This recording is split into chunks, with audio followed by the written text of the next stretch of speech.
Good evening, everyone. As you all know, we're getting close to Rosh Hashanah. If you did not wake up yet, better late than never. If you're still not waking up, what are you waiting for? I always say in my lectures when we speak about Elul and Rosh Hashanah, what is the saddest news? That 70% of the Jews in the world do not even know Rosh Hashanah, it's the Judgment Day. Can you believe such a thing? The Goyim, almost nobody knows that it's the Judgment Day. Not even 1% of the Goyim in the world. But the Jews that got the Torah, you expect them to know at least this. If they do something about Yom Adin or not, that's another problem. But that they don't even know, they go, Rosh Hashanah for them it's a picnic. They go to Tiberias, they eat shish kebab, they play backgammon, they all walk naked on the beach like this. And they're getting judged for their eternity and they don't even know that. That's the problem. That's the first thing has to be fixed. And after that, after all the Jews in the world will know that there is the Judgment Day, then you can help them how to prepare for the Judgment Day. But if they don't even know it's the Judgment Day, I have now, Baruch Hashem, I have a lot of Goyim that listens to me, more and more. And the Goyim, they are sending me emails.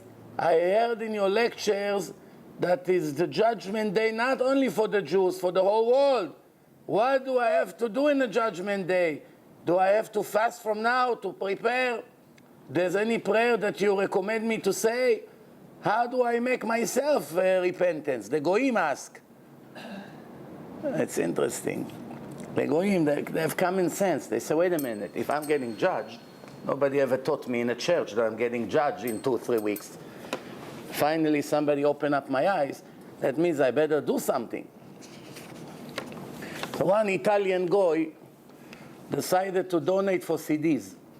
He said, I don't know how to do tshuva, but I always hear in your lecture how important it is to make CDs, to make Jews religious. It makes perfect sense for me. And I sometimes look at that, I read these emails, and I don't know if to laugh or to cry. On one hand, I want to laugh. Baruch Hashem, these Goyim care about Jews coming close to Hashem. On the other hand, I'm crying for my brothers and sisters, the Jews, that they're all sleeping.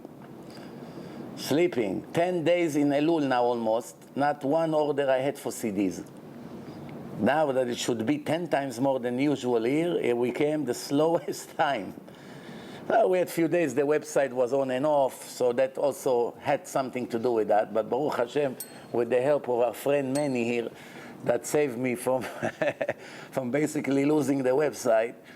And we back on with a strong server. Everything is booming now, Baruch Hashem. Soon we're going to have, in the next few days, as I said already last week, the new app, mamash momentarily, and we're entering the new year full force. The question is, if it's not too late, that's the question. And maybe now, with what's happening in the world now, you don't know how fast things can turn into a disaster. Tomorrow, Putin occupied Kiev. Next thing, fight, Ukraine, all of a sudden, Europe and United States do something, Putin gets angry. You don't know what can happen. All of a sudden, Gog and Magog. If it doesn't come from Russia, it will come from these crazy murderers, ISIS. They go everywhere and murdering people. They're already now occupying, they're surrounding Israel, The only place they're not surrounding Israel from is Jordan. Jordan asked for international help. They know they cannot deal with them. They ask America and Europe to send army there to protect them from these lunatics. Why? They already occupied the whole Golan Heights. The whole Golan Heights is occupied, which means we don't have any more border with Syria. We have border with them. That's it. No more Syria. Syria is out of the picture. And now they're coming from Sinai also, Al-Qaeda and all these crazy ones. So from the south, from the north. Imagine now they occupy Jordan. In a week they occupy Jordan. Jordan is a very weak country. Plus, 70% over there are Palestinians. Knowing the Palestinians, whenever they see a tragedy, they always run to help. When September 11 took place and the twins were going on fire, the Palestinians in New York were dancing on the roofs. You understand? Or in Gaza, they used to give candy. Why? Americans are burning. So if they find out that an enemy comes to surround Israel, don't be surprised they help them out. And this is what the words of the prophet. What does the prophet say? The whole world eventually would come on Yerushalayim and take it away from the Jews by force. In the end, it's going to be, I don't want to say happy end, because when there's such a tragedy, the end can never be happy. It could be a relief. But even Yetziat Mitzrayim, the exodus of Egypt, was it a happy end? It was a disaster end. It wasn't a happy end. 80% of the Jews die. How can it be a happy end? If 3 million came out, it means 12 million died. Can it be a happy end that 80% of your nation died? What kind of a happy end? If it was up to me, I would never make holiday of Pesach. I always wonder well, Hashem knows what he's doing, but I wonder, how did he make a holiday? How can you make a holiday when 80% of your nation died? You look at the 20% that survived. Very nice, thank you very much. 20% survived, but 80% got destroyed. 12 million people died because they didn't believe in Hashem. They didn't want to go out. They say after the Holocaust we have here in Egypt, it's enough. We don't want another journey now. We suffer here for a long, long time. More than 80 years we were slaves. Finally we got released. Now you want to take us on a journey on the desert? It wasn't like today. You come with your beautiful Mercedes with the AC. It's a different story if they come with their cars. Coming out of Egypt, 5,000 Lexus, 15,000 Mercedes, you know. The Jews like it in style. I'm sure they wouldn't complain. With nice music, some of my CDs inside, they wouldn't complain. But to walk, it's not exactly fun, you know. So the question is, when these days would happen, after all the problems, eventually we're going to hear the salvation started. Like Prophet Zechariah 14, famous prophecy, horrible prophecy, but famous. But he described the end of the world. Clearly, he described an atomic war. Remember, it was about 2,500 years ago. In his generation, people were fighting with bow and arrow. In a generation that people were fighting with swords and bow and arrow, what was the odds to write that that the world will be over in a few minutes and everybody's eyes would melt? Who would know to write such a thing 2,500 years ago? That the goyim would try to help each other from drowning and they'll hold the hand and the hand will melt, which means they would need nothing to hold. This is clearly a nuclear war that the prophet described, which will affect the world in a way there will be actually no return from that. 2/3 will die instantly, and the other third, there will be a period of time that they will get screened. And the question is on which side we're going to be. That's the question. So now I said, in the month of Elul, buy mitzvot, buy. You're not going to do it on your own. I'm telling you already. Baruch Hashem, unfortunately, we have plenty of sins. Every year we gain more sins. The way I know the world is that people gain more sins than mitzvot, except those who sit and learn Torah all day. That's a different story. They make a lot of mitzvot every day. But ordinary religious Jews, no matter how many mitzvot they do, just enough that they have the habit of speaking Lashon Hara, that's already unlimited amount of sins. Speaking bad about people, writing bad about them in the internet, all kinds of things like that. That's already enough to accumulate so many sins. And if someone is Mechalel Shabbat, or even keep Shabbat, but not 100%, it's enough that he make one time on Shabbat, he turn the lights on, or anything like that on purpose. And that's it. That's already someone who cuts himself out. How this person is going to save himself in 3 weeks until the judgment day? Only one solution, to buy mitzvot. The market has very cheap merchandise. Very cheap. What do you mean? You give people a website, you send them links, you give them CDs. They're starting to listen to words of Torah. Every CD, 30 hours of Torah he listens to. Each hour of Torah, it's 60,000 mitzvot. Multiplied by 30, 1.8 million mitzvot per CD that cost $1. No, you tell me where you can buy 1.8 million mitzvot in $1. You show me another deal like this in a history. Since Hashem created the world until this moment, show me an opportunity in a history to pay $1, to buy a CD, give it to your friend, to your cousin, to your neighbor, to I don't know to who, and make this Jew listen to it in the car while he's driving all week. All week he was learning Torah, thanks to you, from morning to night, on and off, of course. Everything went to your account for $1. I tell you the truth, if I would be one of these billionaires, immediately I would write 99% of my billions right away just for that. I would still leave myself a few $1 million to live. That's what I would do. You tell me, I mean, there are people who own in Manhattan. I know for some of them. I know them by name, not personally. This family, that family. He owned 10 buildings. He owned 18 buildings. He owned 5 buildings. And the buildings brings a lot of rent. Millions of dollars, the rent. The rent is millions of dollars. It's big buildings, 40 floors, 30 floors, 70 floors. Lots of tenants. Each one pay $5, $6, $7, $10, $12, $15,000 rent. It's millions of dollars every month. The buildings, no matter how bad the economy would be, they will be always worth fortune. It's Manhattan. It's the last place in the world that crashed. The last place, center of the world. So you're basically secure. No matter what, you still have the buildings. It's not that you're going to be broke. So what do you need all these millions for? For what? No, he wants to buy another 10 buildings. It's not enough 18. That's what the people live for. Constantly in this lie, until one day they get a heart attack, and all of a sudden they get a shock. They didn't even write a will. And Hashem said, now it's time to pay, my friend. So, oh, wait, give me a chance. I didn't even enjoy anything. I didn't go on pension. My friend, come. The problems begin. Who's going to eat his heart the most? Someone who left with $70,000 debt on his credit card? Or someone that left with $70 million cash in his bank account? Who's going to suffer more when he dies? The person that have all this money left is going to rip his hair off. Wow, it's not fair. I thought I'm going to live another 30 years. You guys make down in debt. You cannot go to the next world. Come back and be in debt. I should have known you here. Okay, he's right. No 70, because when you owe money, it's also a problem. Someone who left with zero balance, $5,000 in his bank account, and the time of death.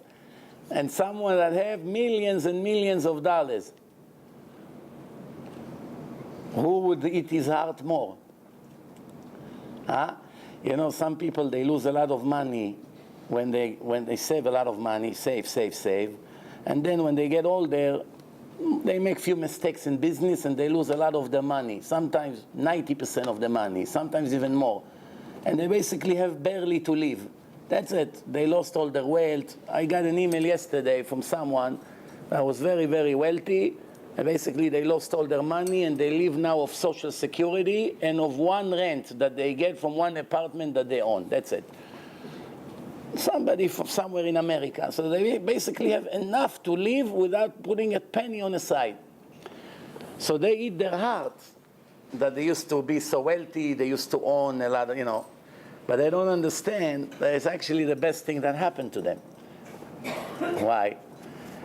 For two reasons. One, when they come to their judgment day, that will be counted as a part of their punishment. So instead of paying for billions of sins that they made, they're going to have to pay only for a few millions. Why? Because Hashem would say, listen, I already punished you for this, for that, by taking a few $1 million of your money. So I did you a very good favor. And then right after that, you know, one more thing is that now you don't have to eat your heart so much. When you left, you only left with, you know, a little money. So you don't kill yourself. Oh, all my life was a waste of time. I save. In the end, I have nothing. And you know, in America, it's even more painful. Because when you die and you leave $100 million, Obama comes right away for his share. He wants 50. Uncle Sam. I don't know why they call him Sam. Uncle Barak, maybe. Right? But 50% inheritance tax. Is it still the same? 50% inheritance tax? Depends how you manage your escrow. Only the rich people check those laws. See, the ordinary people don't know that there's inheritance tax. If you owe less than 50% of the real estate, let's say, then your tax is not 50% to One way or the other, Obama doesn't let go. He wants his share. Something you must pay. Something you must pay. Let's move on. Today we're continuing our lecture series. And the first question for today, the Jewish people, they do everything they can to imitate the Goyim, unfortunately. Instead of the other way around, the prince wants to imitate the servant. Instead, it should be the other way around. So the Jew is begging the servant in the garden of his father, the king, help me, give me your uniform. I want to be a busboy. I want to be a cleaning guy. So what are you, the prince? What do you want to be like me? I'm the servant of your father. We only cleaning here. Say, no. I'm tired of being a prince, the son of God. I want to be a shoe shine. I want to cut the grass. Help me out. This is what's happening today. So one of the things the Jews are always busy doing is making fake non-kosher food, which means making it kosher. Fake crab, fake shrimps, fake this, fake that, everything fake. It tastes supposedly the same. And one of the things they do is fake bacon. You know those flakes? The bacon and eggs. Vinny is licking his fingers, bacon with eggs. I'm Itzy, not going to have bacon and eggs. How can it be? The question now, so they made a spice bacon flavor. Is it kosher or not? Bacon, pork, it's kosher ingredients, of course. The question is, it's a bacon flavor. You bring it to the house, you put it on the egg, and the chief rabbi of the neighborhood comes inside and he sees you eating, and it looks exactly the same. Or those crabs that they put, fake crabs they put in the sushi, it looks supposedly real. It's kosher, but it looks bad. Or they put steak and they put cream on it, whipped cream, but not real cream, fake cream, non-dairy cream. So the steak look like they serve in Tel Aviv, non-kosher meat, and on top of it they put dairy, real dairy, and some black pepper balls on top of it, and the Israelis sitting over there eating it with pita on Pesach, licking their fingers. Now, okay, this is secular people. Now we're talking now. You know what's the problem with us? When we're supposed to cry, we laugh. When we're supposed to laugh, we cry. Everything the opposite. Now all of you are supposed to start crying, not laughing. And you wait before you attack. At least an hour, you'll be quiet. Now, is it allowed or not? The answer, yes.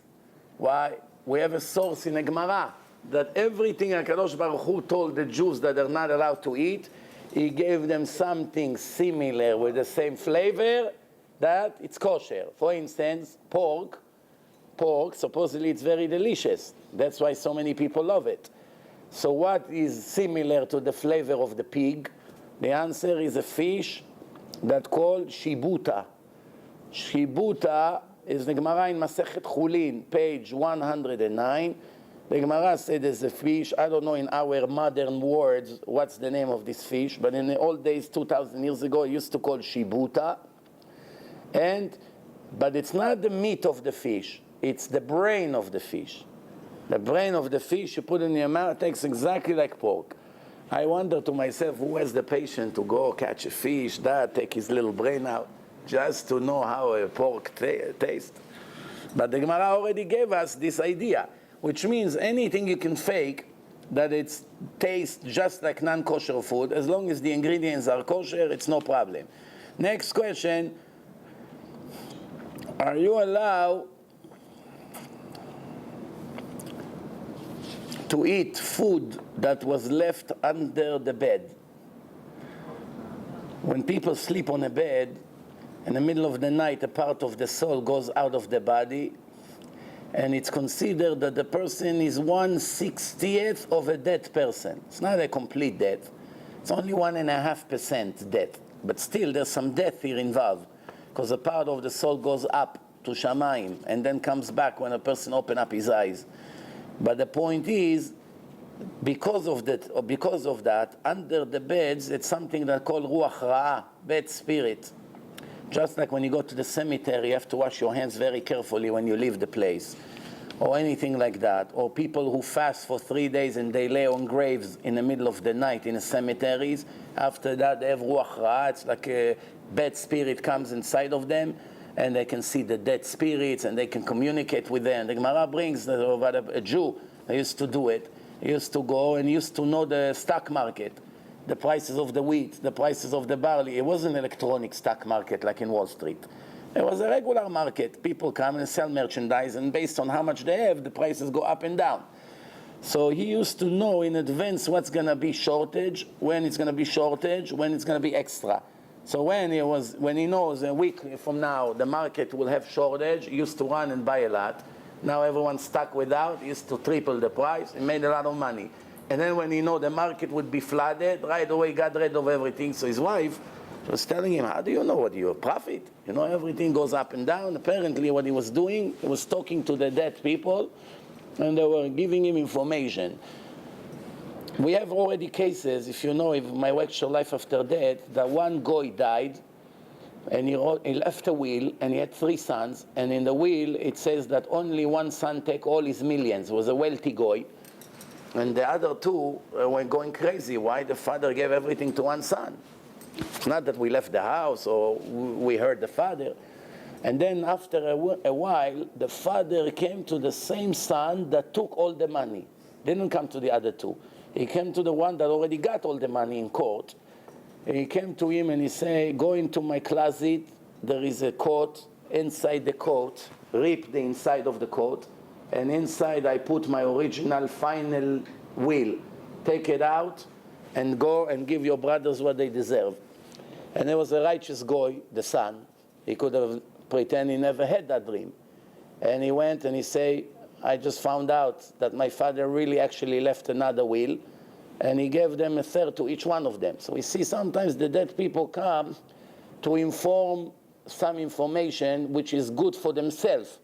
It's something that they wanted to get done. Why they have permission, some yes and some no, we don't know. Maybe it's something they did, we don't know.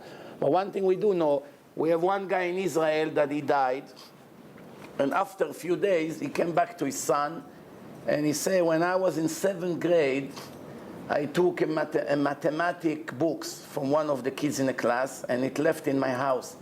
And I'm suffering very much, because I'm considered a thief. I never return it. Take this and go to this boy and return him the book.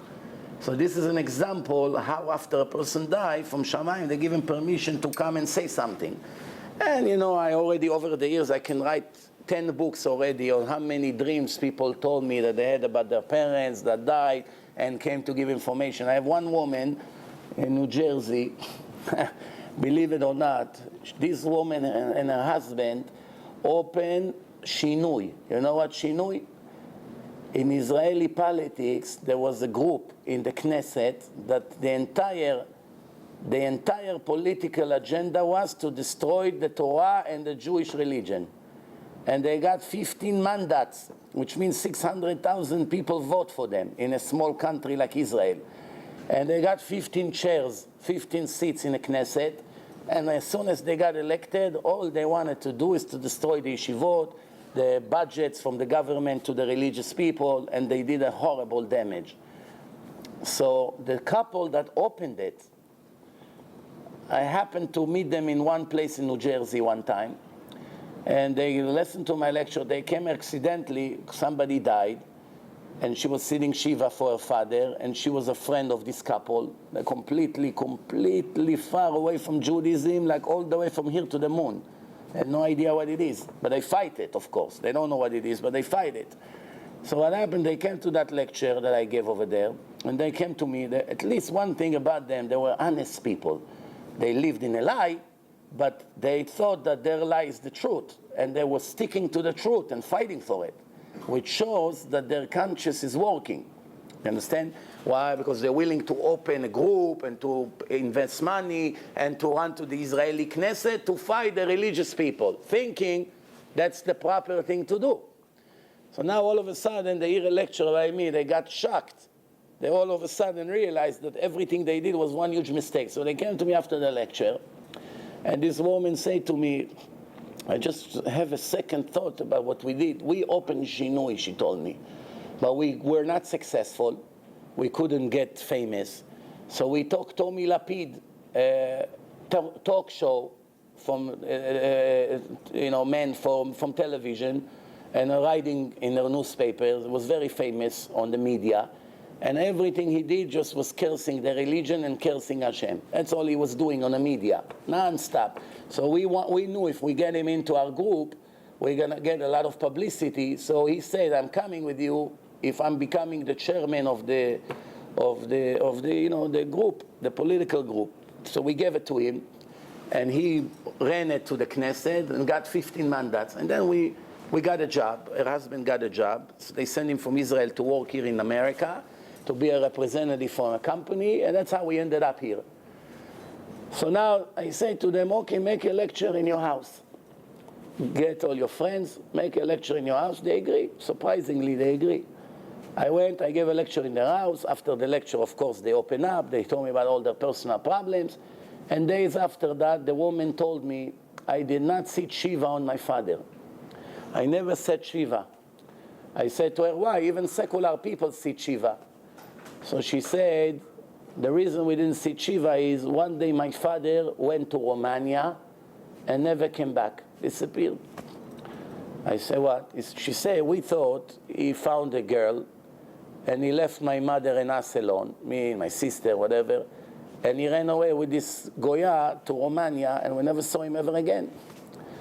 So when he died, one day they told us that he died in Romania. We didn't know anything. We just knew that he died. We didn't even care anymore because it was years after. But later, years later, we found out that there was no mistress, no nothing. The poor guy was an Israeli Mossad agent. He was sent to Romania as a spy when Ceausescu was in charge over there. It was communism, very cruel people. And they caught him, and they put him in jail, and they were torturing him, and he died there. So what should I do now? Now I'm becoming religious. Well, how can I help my father? Can I sit Shiva now? I said, no, it's too late now to sit Shiva. The only thing, you have any brother? She said, no.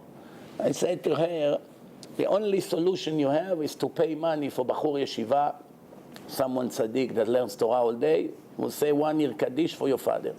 Even though it's not as good as the first year, better late than never, better to do something for him.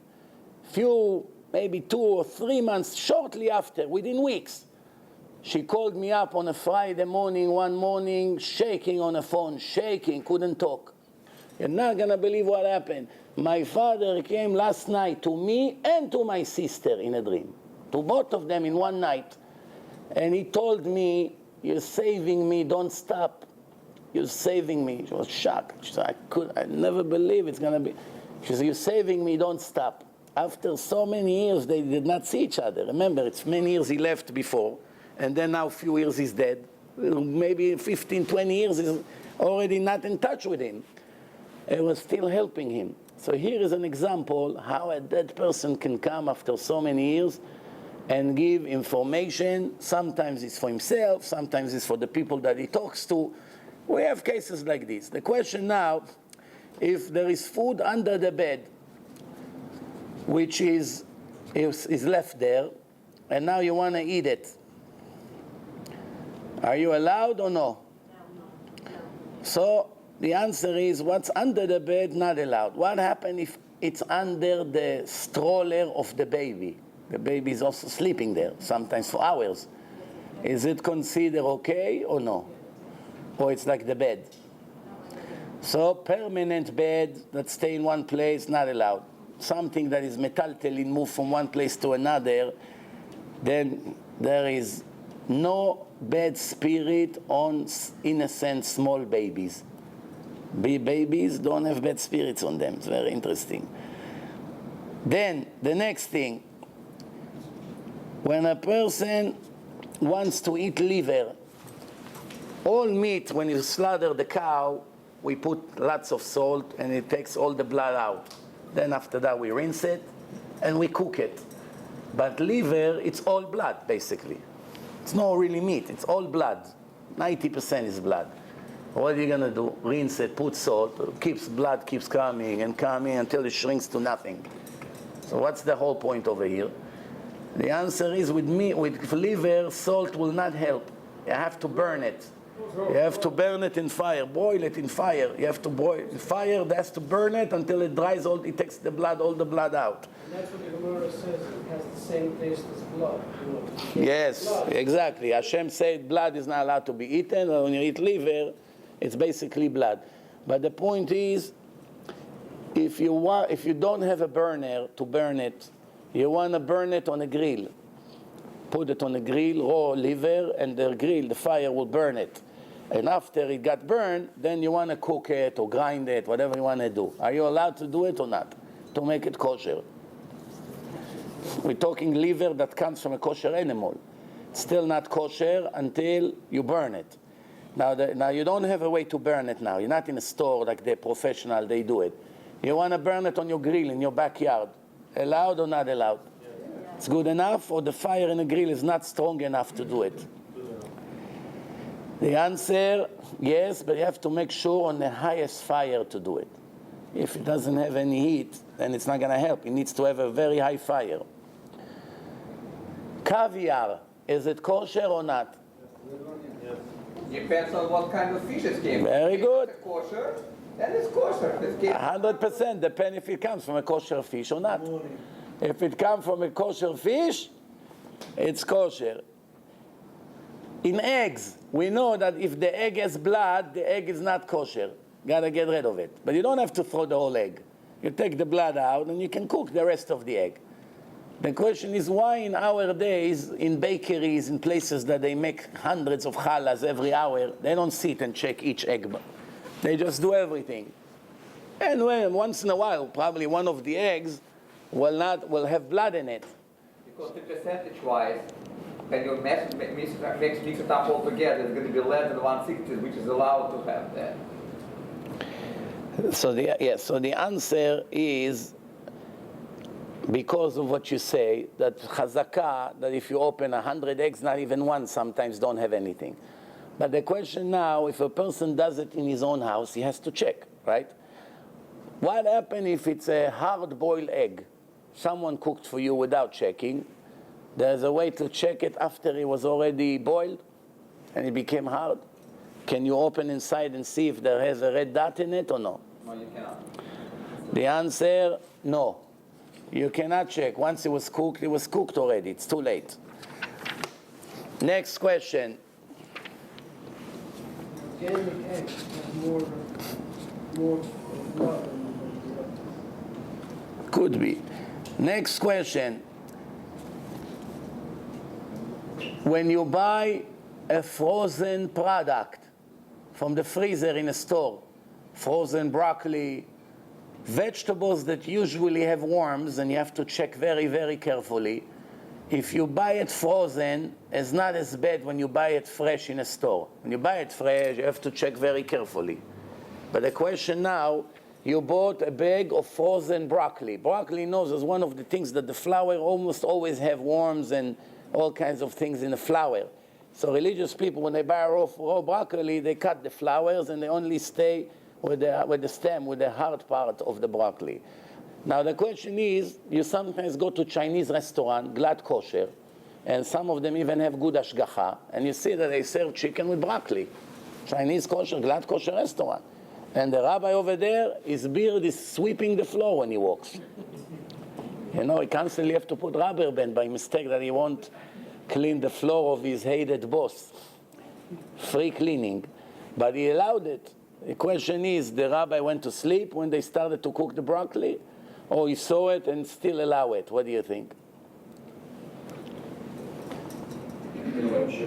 So the rule is, people who wants to stick to the law, every frozen vegetables you can eat, even if you know they didn't check it. The question is how. Don't say it to the Hasidim, they get very angry at you. Because they're, Baruch Hashem, very machmir when it comes to things like this, most of them.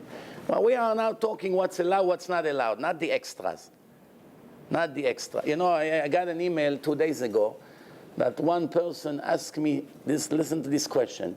He said, I started to keep mitzvot. And I started to see that a lot of the things that they taught me, I learned that it's really not requirements by the law, it's extras. If I won't keep the extras, would it count that I keep mitzvot? In other words, the question was, I'm in a point of leaving everything. Leaving everything because it's too much for me to do. Can I just do what's required without the extra? Would it count something? So I answered, are you serious? I didn't even answer the question. Let them understand from my question. Are you serious? What kind of question is that? It got to the point that innocent people that wants to do what the halacha requires, they feel, what's the point? Anyway, there's so many extras that everyone else does. If I won't do it, anyway, they look at me like I'm a shegitz or something. So what's the point of doing anything? When in reality, 99% is what the law requires, and the extras could be an extra 1% bonus. So what's now? Because you don't do the extra 1%, you're going to lose the 99%? Where is the logic here? The answer is, when things are frozen, we are counting on 2 doubts.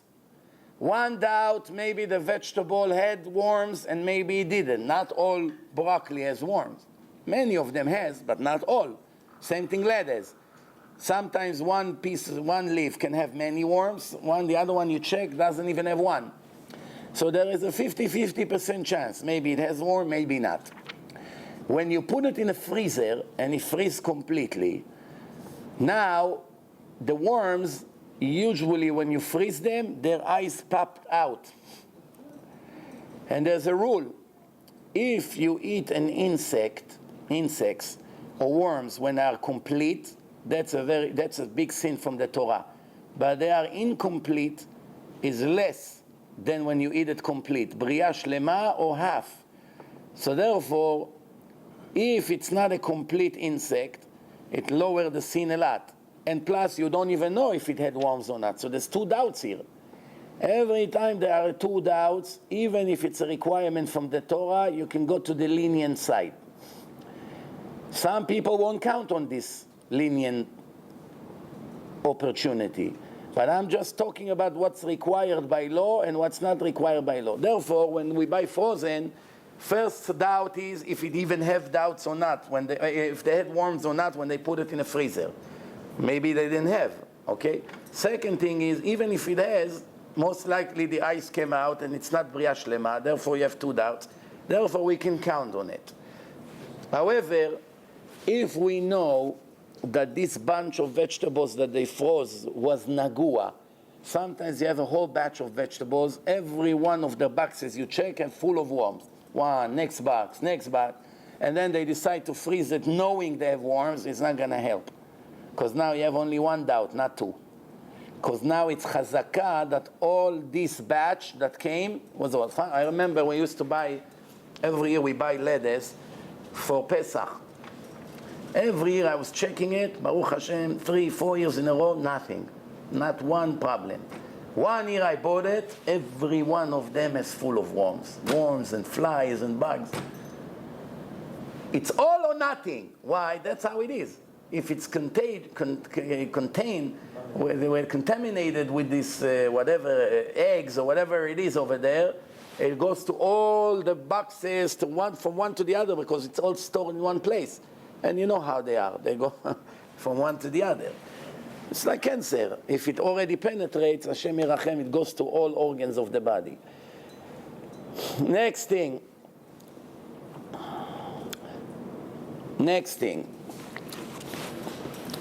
If I don't have Chalav Israel where I live, or I'm going on a trip and they serve me kosher, but it has OUD on it. What does it mean, OUD? OU means the OU, it's an organization that gives kashrut. They certify the food that it's kosher. But some of the things are more kosher than the other. What does it mean? If their cheese is, for instance, made in Israel and it came from a company that is Chalav Israel, the rabbis watched the milk from the time they milked the cow until they made the cheese. Everything was supervised that they don't mix it with camel milk or donkey's milk or all kinds of other milks that are available sometimes by the Arabs or by the Bedouin. So automatically, sometimes they may have a shortage with cows or sheep. They don't have enough milk. So what happened? They have big orders. I don't know, Costco order 1 million boxes of cheese. And they don't have enough. They may come to Mustafa in Be'er Sheva. They say, give me all the milk that you milk in the last few days from the camels. We mixed it already with the cow. No one would know. Oh, donkey female, they give also milk. And actually, donkey milk, it's a very good preservative for the milk. In the old days, they didn't have refrigerator. So when they wanted the cow milk to stay, they used to milk. When the Jew turned around and didn't pay attention, the Arab used to spill right away donkey meat and mix it. And then the Jews would come back to him to buy from him, not knowing why this Mustafa's milk, it stay fresher longer. So they used to play tricks on that. That's why the Chachamim made a law. You can only buy milk, generally milk from a cow or from sheep. It's kosher. It's a natural thing. It's like raw vegetables. Well, what can be not kosher about it? However, if they mix it with milk that comes from a non-pure animal, then it makes the entire thing not kosher. So the problem is that the Chachamim knew because of that, they made a rule that the rabbis have to watch from the time they milk the milk until it got to the place where they make the cheese, whatever. Everything was supervised and it was not mixed with anything else. So the question is, in the United States, the law is very strict.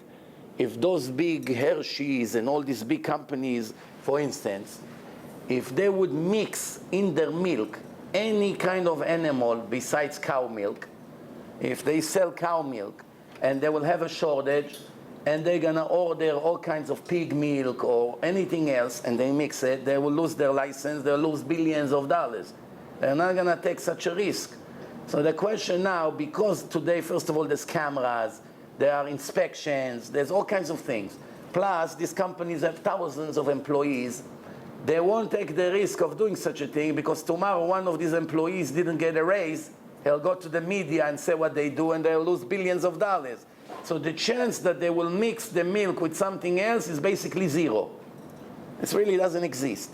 So the question is, can we buy today in Costco milk that it's less than half the price of Chalav Israel milk and drink it and eat it and all these kinds of things that have OUD? Or we should go like the Hasidim.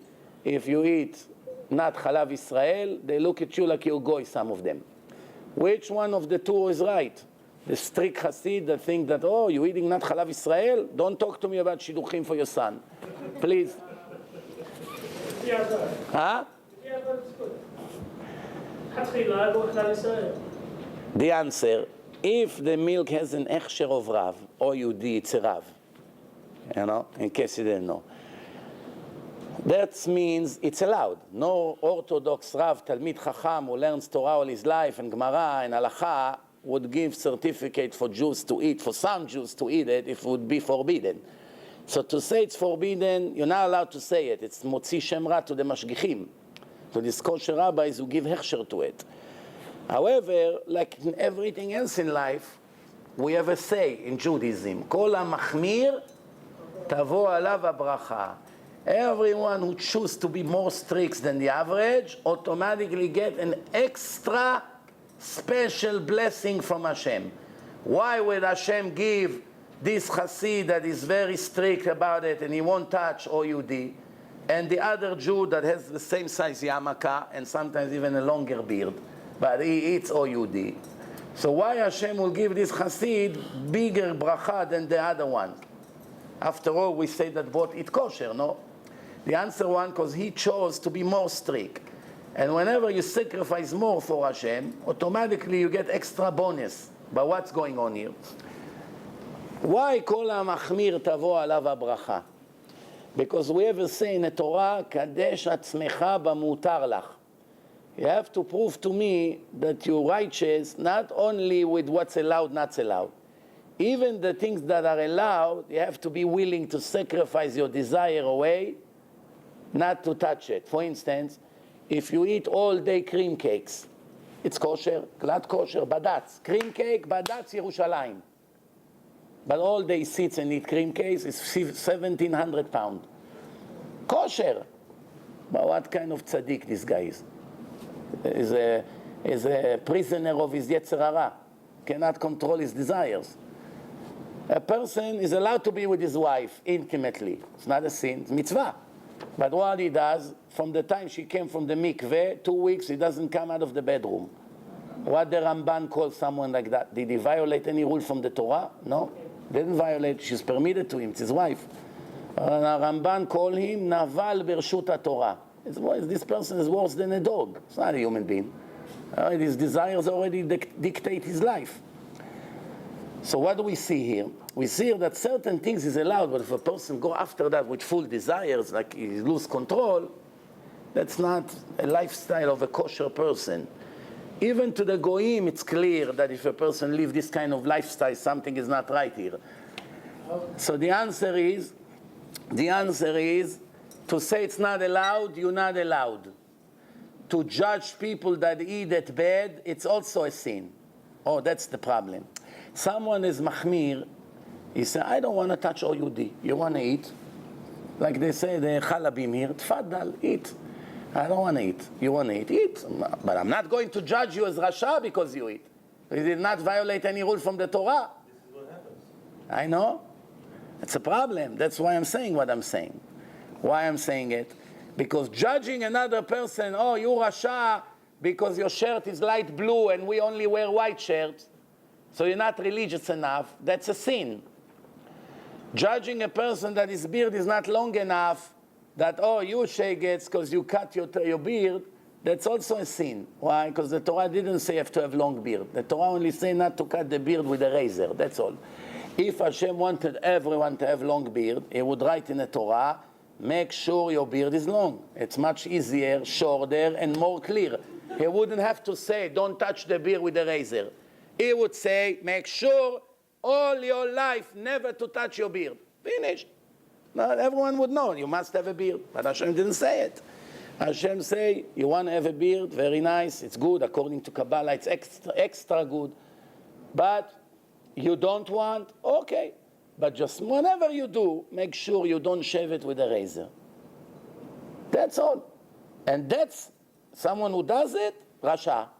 But someone who cut it in any other way, not with the blades, is not violating the rule of the Torah. How can you look down at him? So these problems that we have today in Judaism destroy us. I give you an example. The Saba Mikele, there was one Ashkenazi Rosh Yeshiva, very big in Musar.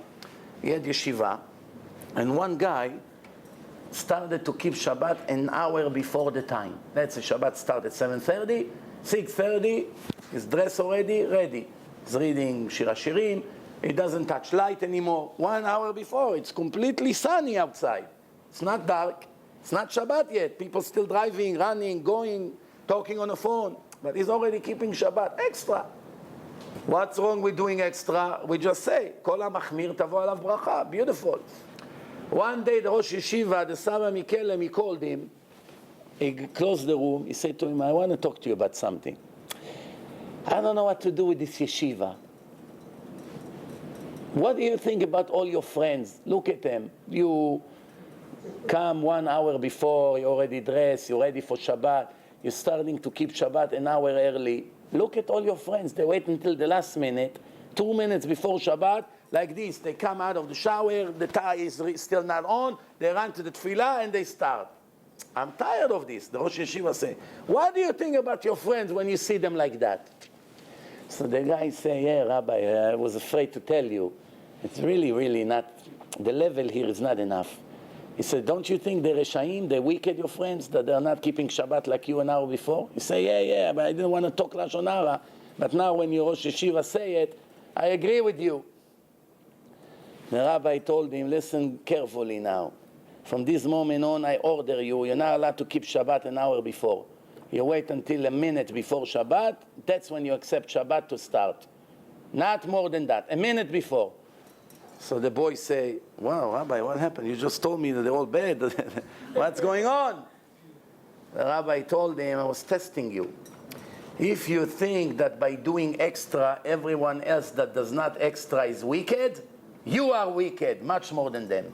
Wow. You lose more than you gain. You want to be machmir? No problem. Be the Ari Kadosh. Make everything extra. But why are you forcing others? Why are you forcing others? Even a person to force his wife is not allowed, even though the wife should listen to the husband. But if you see that his wife is very difficult for her because she's not a Talmidat Yeshiva. She's not learning Gemara and Musar all day. She changed diapers, she go to the market, she runs shopping, she goes to the mall. She's not in the same holy environment like her husband. So she wants to keep Ikar Adin, that whatever the law requires. No, I want you to do this and I want you to do that extra and this extra. What happened in the end? It breaks her mentally. She may be extra righteous for a year, and after that, his marriage will be over and his entire life will be over. So that's already, everything needs an advice of a rabbi. You have an argument with her, she disagrees, you go to your rabbi, you say, you put everything on a table. Rabbis usually are very clever people, and they will give you the right advice. Help, Shaya, help us with this air condition. This Siberian guy. Even on Middle Eastern, I can't stand the heat. Unbelievable. You really believe that somebody can fix it better than me, right? Ay. Now, what about powder, milk powder? Not Chalav Akum, the actual milk that came from the Goyim, what we say OUD. That's one thing. Now, what happened if some of the candies, chocolate bars, it says it made from milk powder. It has OUD on it, but it wasn't made from milk of Goyim. It was made from milk powder. After they take the whey out, they dry it, it becomes powder, just like flour, but it's made from milk. So the question is it as bad as Chalav Akum or powder? It's already a different story all along. So someone that is makpid Chalav Israel, if he gets the candy bar from Israel that says in Hebrew, Naasa michalav nochri, miafkat chalav nochri, from a milk powder of the Goyim. But it has an hechsher. Is it just as bad or no? What do you think? The answer, there is permission to someone who's makpid on Chalav Israel. If it's powder, it doesn't have to be extra strict at all, because all the gzera of Chachamim was on actual milk, not on milk powder. The decree that they made in the old days was only on milk. Nobody was making milk powder 2,000 years ago. It's something modern that the technology of our days invented. That's why we don't make new decrees. We are not Chazal. If it was up to some religious people, they would write another Talmud, American Talmud. We have Jerusalem Talmud, Babylonian Talmud. They would write a New York Talmud, the Williamsburg Talmud, the Borough Park Talmud, the Lakewood Talmud, the Monsey Talmud, or combine all four. But we are not Chazal, Baruch Hashem. If people would have to write the Talmud today, there would not be minyan left in the world from all the extras that people would make up. Thank you very much for giving us some air. One question, please. The questions, remember, I say 1 hour. Wait, this is related to what you last asked. This is Lebanon. It just says KD, but everybody eats it. KD is not kosher at all. K alone, K in a circle, it's Orthodox Ashgacha. K alone, it's nothing. Don't be ever fooled. K by itself, it's nothing. You can put on pork, K. They put. So you're supposed to have KD? No, K in a circle, it's fine. K, U in a circle, it's fine. If you have only U, without a circle, just U, you can. Triangle, I don't know, but I heard it's not a good hechsher. I don't know, I cannot say yes or no, but I heard from reliable people that it's not a good hechsher. I don't want to make them bad reputation, so don't take my word for it. Investigate. Ask around. The rabbis that deal with kashrut, they're no better than me. Everyone is specialized in what he knows. There are rabbis, many of them live here in Brooklyn. Their specialty is kashrut. That's all they do. 20, 30, they go to factories, they go to restaurants, they check products, they go investigate, they make all kinds of things, and they decide to give their kashrut. They know that thousands of people trust their check, trust their investigation. That's what they do for a living. They make their own living from that. Some of them go mamash, they go from place to place, from country to country. If something is imported from Europe and the community wants it very bad, like some of these yogurts that come from France, they went and checked it over there and they ended up giving a special extra sticker on it. It doesn't have an original French kashrut. The Americans put an extra sticker on it that they went and checked and all the ingredients are fine and it's no problem. So therefore, those are the rabbis that you have to ask about kashrut. Next question. Baby's food. Is it better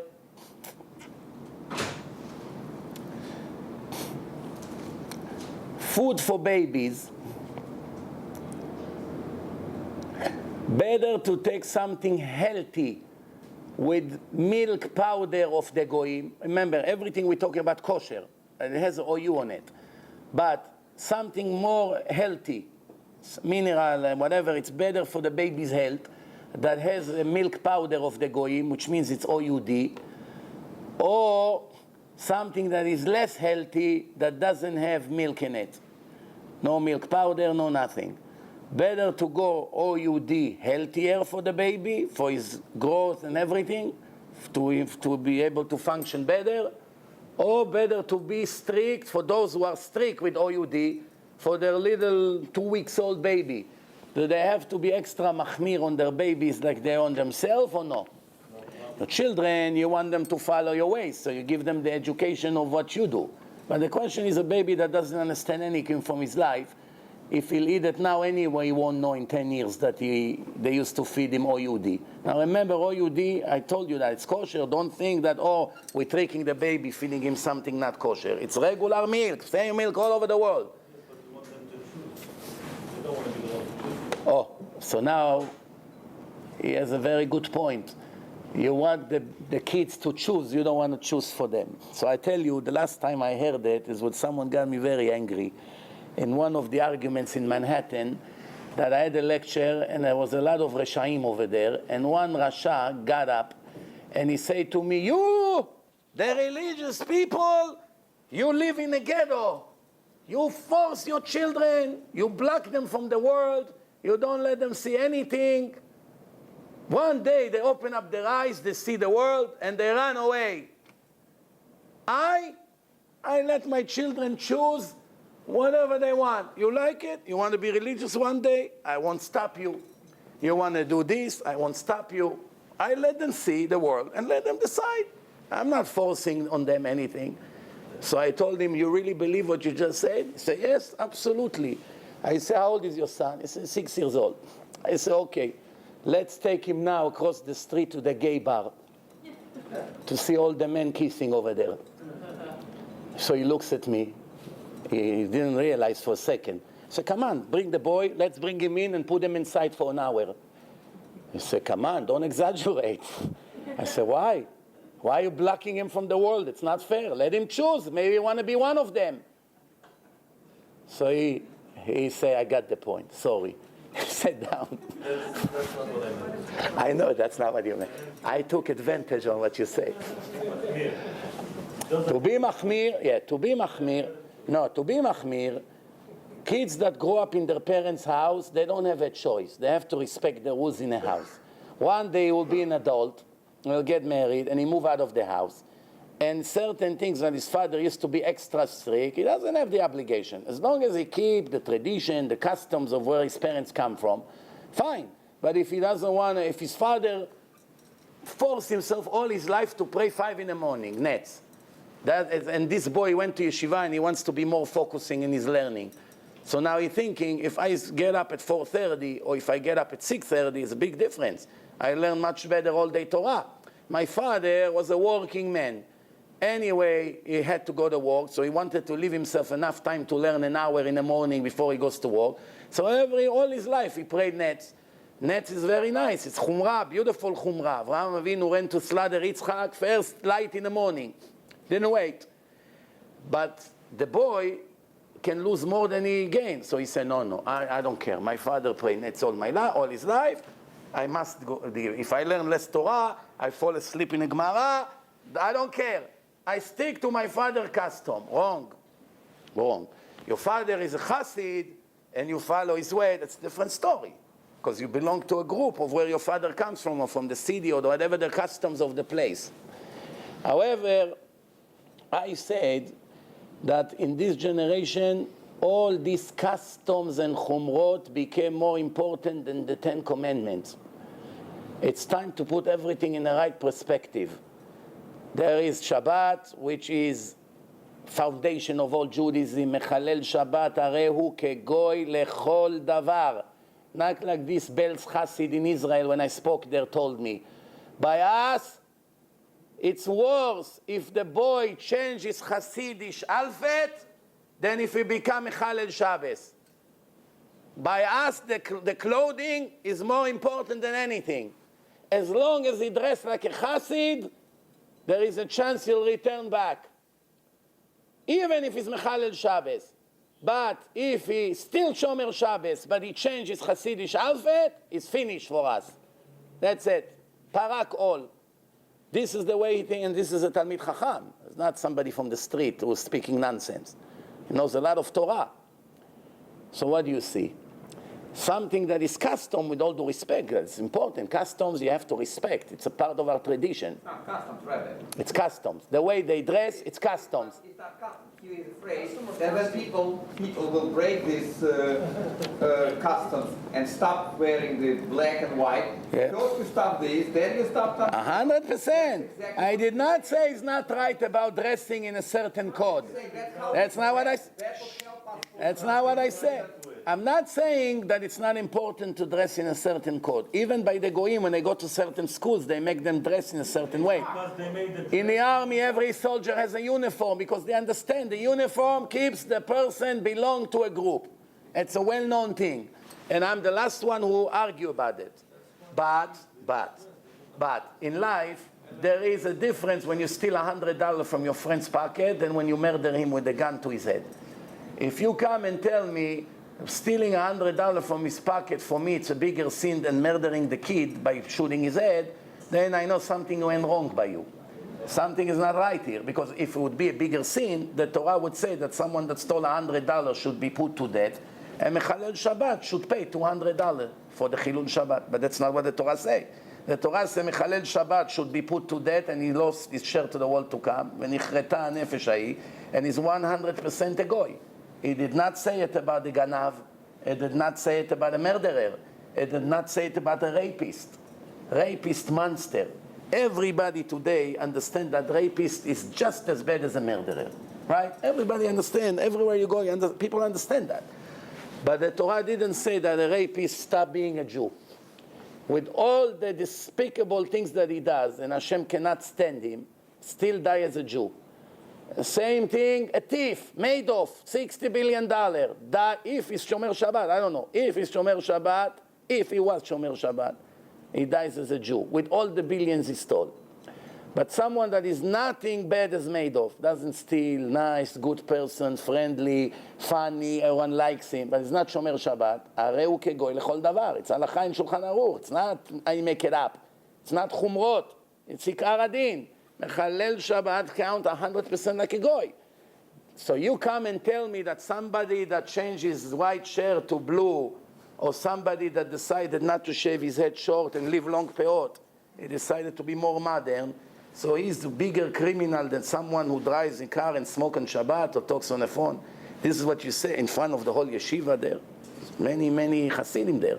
So you understand, this is a way of what I'm saying. But that's really not the topic now. Let's move on. Now, next thing. My mother does not clean the flour when she bakes.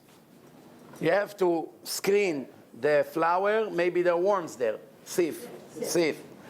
And then there is one yeshiva boy, Baal Tshuva. He comes, his mother keep kosher. They made the house kosher for him. But she's not that fanatic. She doesn't put the flour and check for worms. And now the cake is ready. And she serves him.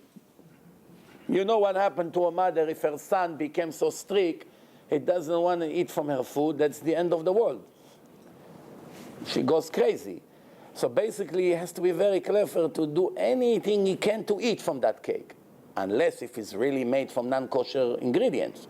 That's a different story. But when it comes here to be lenient, it's better to be lenient and not upset your parents than to upset them and be strict and make them upset and hate their religion now more. Because they think, oh, the religion is our biggest enemy. Look what happened. Our children do not want to come to our house anymore. So you have to be clever. First, there's ways to handle it. You have to take the parents, explain to them in a nice way. I'm nothing against you. It's nothing personal. There's laws. I live by the laws. It's divine laws. Some of the things you do, you don't know yet. One day you'll learn. But for now, there's certain things I cannot eat. Please don't make a big deal out of it. Most parents put their ego down and they don't care. Problem is that some of these unexperienced children, when they become Baalei Tshuva, the first thing they want is to fix their parents up. 2 weeks is Shomer Shabbat, he begins with massive attack against his mother and father. My mother was not tovel the kelim. So he said to her, you want me to eat by you? You have to take 500 plates and this and pots and take it all to the mikveh. I don't care. I'm not coming for Shabbat. You gotta be clever. You have to use your head.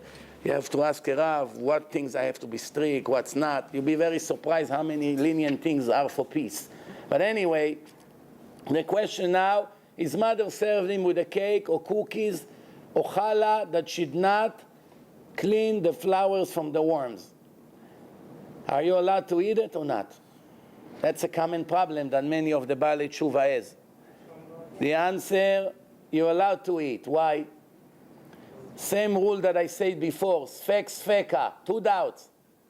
1 doubt, maybe the flower did not have worms. Not all flowers have worms. Maybe yes, maybe not, so it's 50-50. And even if there were worms in the flour, remember, flowers is wheat that was grinded. Most likely the same way it grinds the wheat and barley, which are very small seeds, it grinds the worms with it, and the worms is incomplete. So now there are 2 doubts. What's the whole concept of 1 doubt, if it's mitzvah from the Torah, 1 doubt, you have to go to the strict side. If it's mitzvah from the Rabbanan, 1 doubt, you can go to the lenient side. Rabbinical law, you can go to the lenient side with 1 doubt. Needless to say 2 or 3 or 4 doubts, yeah? 1 doubt, it's enough to go to the lenient side, which is in the Rabbinical law. When it's a law from the Torah directly, 1 doubt does not permit it. You have to go to the strict side. Why? 50-50. If it's allowed or not allowed, you don't take risk. It's an equal doubt. However, when there are 2 doubts, it becomes 75 against 25. 50-50. And now another doubt on it, it makes it 75 probability. 75% that it's kosher, 25% that it's not kosher. Right? Therefore, the Torah say, Acharei Rabim La'atot, the concept of the Torah, any mixture, you follow the majority. The majority makes it kosher or not kosher, depends what was involved there. The Chachamim, Chazal, they made a decree that it has to be batel b'shishim, that it cannot be more than 1.6% out of the mixture. So that means if you made a big bowl of chulent for 100 people who comes to eat by you on Shabbos, and you put so much meat inside, each piece of meat is $10, you put 50 pieces over there, $500 just meat in a big bowl, like the army bowls, because you have to feed now 100 people in a shul. And one little foolish kid came with his ice cream, and he went like this. He wanted to throw it on his brother, and this drop went like this, slow motion, and the cook saw it like that, and he saw it, he jumped, tried to hold it, but he landed inside the chulent and dissolved inside right away. So what happened now? You're going to throw now $500 chulent to the garbage? No. The answer, no. This whole ice cream, it's still not 1.6% from the whole bowl. Needless to say, 1 drop. You mix it and you lick the fork. No problem. And if you throw it to the garbage, you are a Hasid Shoteh with tet. You are a foolish Hasid. You want to be tzaddik and you ended up losing more than you gain. Why? To throw food to the garbage is a sin. It's called Bal Tashchit. You're only allowed to throw it when you're allowed to throw it, when it's for sure not kasher. If it's not, then you don't throw it, you give it to the dog. Even there, you give it to the dog. You're right. You give it to the dog. You do everything you can not to throw it away. Now, so over here, there's 2 doubts you're allowed. Next thing.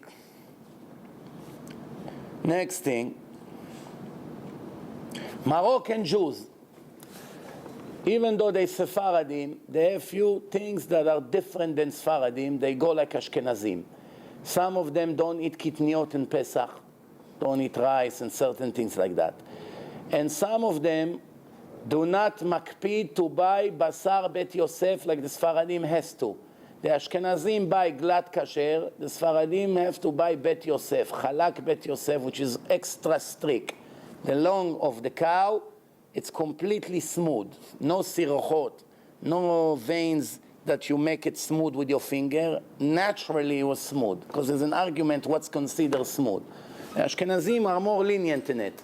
The question now, the Moroccans, that they had Ashkenazi teachers in Morocco back in the days, and they taught them Ashkenazi customs such as not to eat kitniot and other things. They ask now, since we are considered Sfaradim, we have to be like the Sfaradim to eat Bet Yosef, or we can act like Ashkenazim, because after all, we suffer when we don't eat kitniot on the 3 weeks, on the week of Pesach, and we do certain things like the Ashkenazim. At least let us benefit now, to be more lenient with the meat. The question is, can they do it or not? To all the Moroccan Jews, what do you think? No. The answer, the Moroccan big rabbis of the days agreed that the communities would buy glad kosher meat. Also in Tunisia, also many in Yemen. It's not only Moroccans. So they can follow the minhag avotam. After all, it's kosher. It's not that it's not kosher. But the Sfaradim used to be more extra machmir. And if they follow the ways of their parents and grandparents, they can continue. Next question. There is an animal that called yak. How do you call it in English? Yak. Yak? Yak, okay. So it's the same name, yak. Yak. I just have to say it in a Yankee accent. Yak. All right. So now the question is, the milk of the yak, kosher or not? The yak is a kosher animal. Why we don't eat it? We don't have the Mesorah. We don't have Mesorah. Same thing, giraffe is a kosher animal, and you don't find any Jew eats giraffe. Why the Jews do not eat giraffe if the Torah says it's kosher? Very simple. Do you know how many hours it will take to slaughter a giraffe? First, you have to get the fire department ladder. By the time you stand on the ladder and your friends are holding the ladder, the giraffe will make the move on the head, give you in your face, you fly all the way across the street. Go and try to grab the head of the giraffe to slaughter it with a big knife. So obviously you cannot do it. So how they should do it? They should trip the legs of the giraffe, make the giraffe fall. 15 rabbis jump on the neck of the giraffe, because it's a very strong animal. 15 grabbing it down, and then Saadia come with a knife and to cut. Since it was such a burden, they say, you know what, we live without the giraffe meat. We live without it. But after the years, we lost the tradition that we had, which means when the Torah was given, the first sages, they knew where in the neck of the giraffe the knife has to cut. You don't cut whenever you want. You have to cut in the right place. But after hundreds of years that nobody was doing it, it did not transfer from father to son. That's why nobody knows how to slaughter the giraffe. Same thing, grasshoppers. Grasshoppers, it's kosher. Not all of them. Some of them that has a shape, I believe, of a chet in the stomach, you have some of them are kosher, some of them are not kosher. Nobody eats grasshoppers. The only one that I know that used to eat it until, one generation ago were the Yemenite Jews. I asked one Temani, how does it taste like? He said, exactly like French fries. He used to fry it in a pan, with these two things. There was nothing to eat. Finally, Hashem sent you millions of grasshoppers. Today, they published a video in one place, I don't know where. There are billions of grasshoppers, Makat Arbe, in one city now.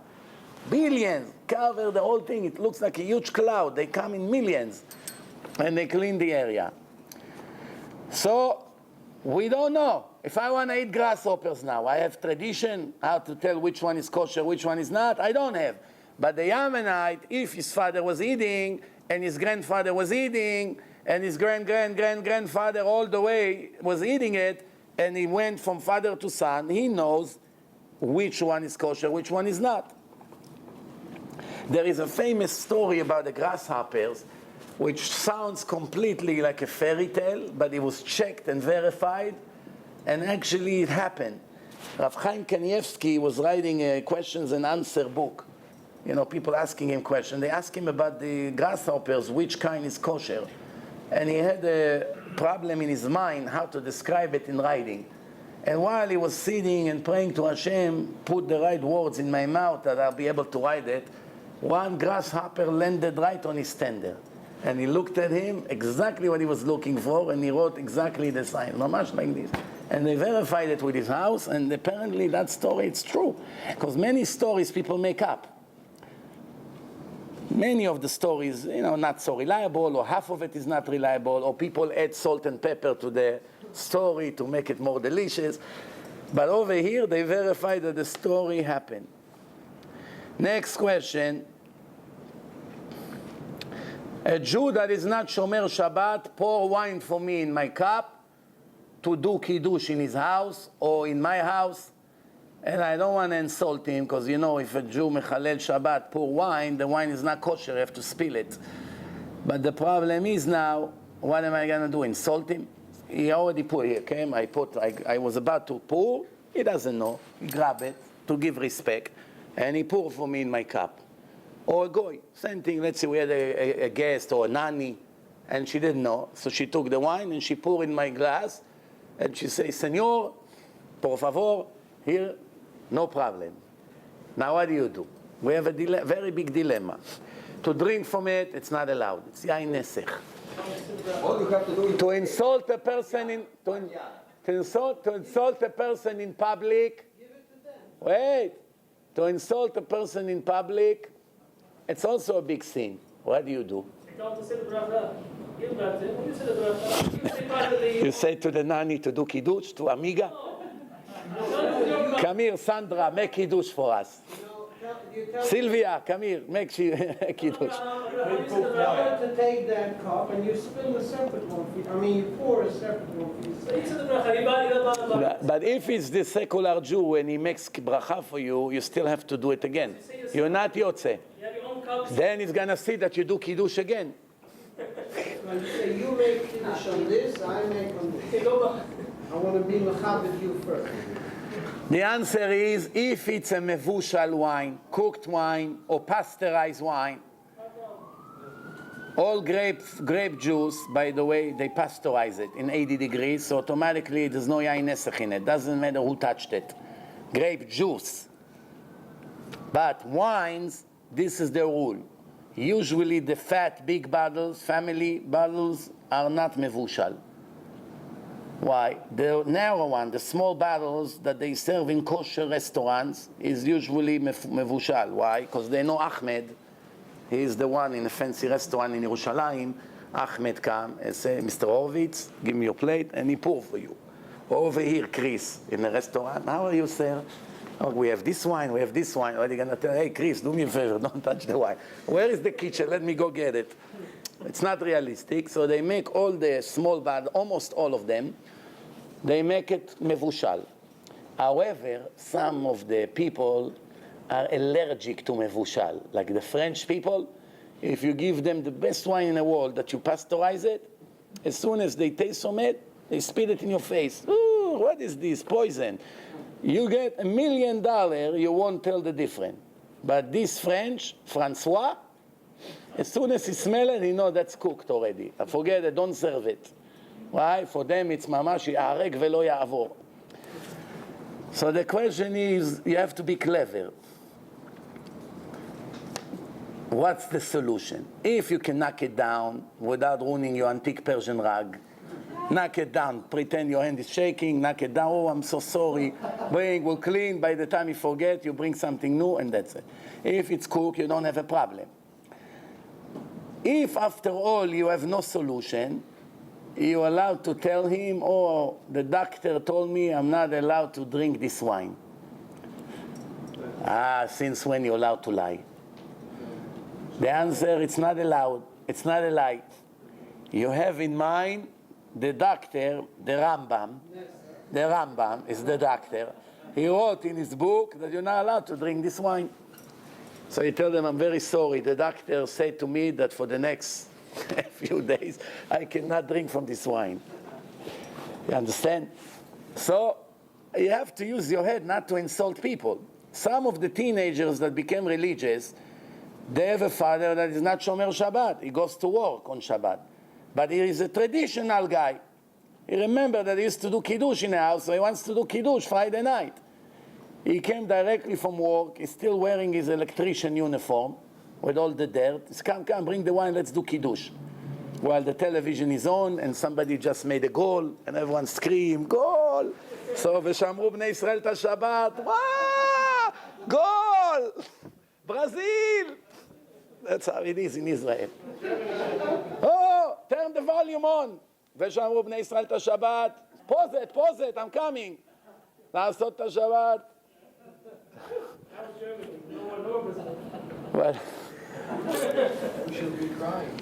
We should be crying. Don't worry, over here we have a deal. When you have to cry, you laugh. When you have to laugh, you cry. Hashem understand the deal. So, can you just go to the kitchen, make your breakfast? Oh, so now what do I say to these kids? They know that the father will get angry if they will do Kiddush after him again. Because, you know, they don't understand halakha. Some people work with their heart only. Their brain is asleep already 30 years. So it's only their heart. Oh, you hurt my ego? I'm your father, you don't drink from my hand? What, am I a dog? What, am I a goy? You don't trust my hands? What, I made the wine not kosher? What, I'm Mustafa? What, I'm Chris? I'm an idol worshiper? Get out of my house. It's dangerous. So what do? When the father make Kiddush, you hold your own glass in your hand and repeat word by word quietly. While he's doing the Kiddush, he reads from the Siddur or whatever.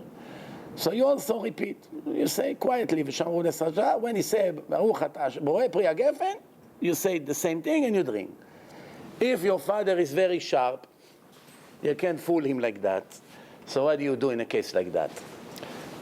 You wait for him to finish the Kiddush, and then when he goes to wash his hands for the bread, either you can do quickly now, by the time he goes to wash quickly. If you cannot do, you do Kiddush on the bread.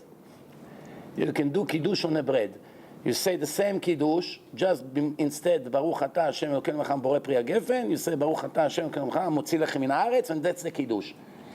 This is the law when someone doesn't have wine. If you got stuck in a hotel Friday night, you're on the way to Shabbaton, traffic, the New York disease, traffic, heavy traffic ahead. No, what happened? Shabbat started now. You have half an hour. What are you going to do? So you go into the hotel. You come to the hotel. You don't have wine. Where are you going to get kosher wine now? In the middle of Zimbabwe now. So what do? You look in a supermarket nearby for kosher bread. You take 2 rolls or 2 pita bread, and you do Kiddush on the bread without wine. How are you going to buy this from the store? Why not? Shabbat starts. No, you have to see half an hour before that you're not going to make it. You get out, and you go to buy. What happens if you don't have bread? You don't have bread. The answer is, you pray Arvit, and you do Kiddush in the part in Arvit that it says, you know, Yom HaShishi, Vayechulu HaShamayim, Vayechulu, and Vayechulu. What if you arrive after the Shabbat started, and you don't have bread and you don't have wine? I tell you what you can do. You have 72 minutes after that, 72 more minutes, to take a goy, give him $50, say to him, Mustafa, come here, I need a favor. Go to a supermarket, I'll show you. Look by all the breads. If you see bread with a U inside, or K inside, or Kaf K, you give him a list. You throw on a piece of paper, here is $50 for you for your 1 hour time. Go get me this, another 20 for the bread. Find me bread. If you find Jewish wine with the same symbol, you bring also the wine. You don't find wine, bring at least 2 rolls, 2 bread, or 3, because you also want for tomorrow, and bring it to my room and deliver it. No problem. Why? You were able to tell him to do it for you. Why? Because the 72 minutes, it's a doubt. After that, you're not allowed to tell the goy to go get it for you. Don't say any bracha, nothing. When he brings it, you do Kiddush. After 72, you're late, you're 72 minutes after. That's it. It's called anus. Anus. And you don't say any bracha. If he doesn't come back, you report him to the Israeli Mossad. They put him in a list. 72 minutes, okay? After But 72. if you're late after 72 minutes, you don't say any bracha, nothing. No, that's it. You don't have. Why are you going to say bracha? You eat the couch? You don't have bread and you don't have wine, but you have other food to eat. You eat it. Oh, you eat the other food. What, do you want to starve? It's not Yom Kippur. 72 minutes after Shkia? After Shkia. Yeah, Shabbat already. 72 minutes is a doubt. Safek Shabbat, Safek not. It's not 18 minutes after Shkia. 18 minutes, it's the time of the candle lighting until sunset. The candle lighting is completely Friday after candle lighting. Only 18 minutes after candle lighting, officially Shabbat starts, which means a woman that wants to drive to the shul, or she still wants to turn the lights, the timers, whatever, after she lit candle, she's allowed. But she only has to make one time a year condition. She say, I am declaring that I'm not accepting Shabbat by my candle lighting. I'm not accepting Shabbat, which means I have extra 18 minutes like everybody else who still drive and goes around until Shabbat would start for me. Because you don't necessarily accept Shabbat by lighting candle. If you decide that every time you light candle for you, you're accepting Shabbat on yourself, that's it. You cannot do anything after. But if you know that you're going to have always last minute urgent things, you forgot this, you forgot that, the guest came, he didn't take a shower, so he need you to take him or to get him a towel, and the closet is dark, or, there's always last minute things. Forgot something in a car. So what do you do in a case like this? The woman has to do one time a year, it's enough. Condition. I'm declaring that I'm not accepting Shabbat by candle lighting. Which means I have 18 more minutes after that to turn on the lights, whatever I need to do.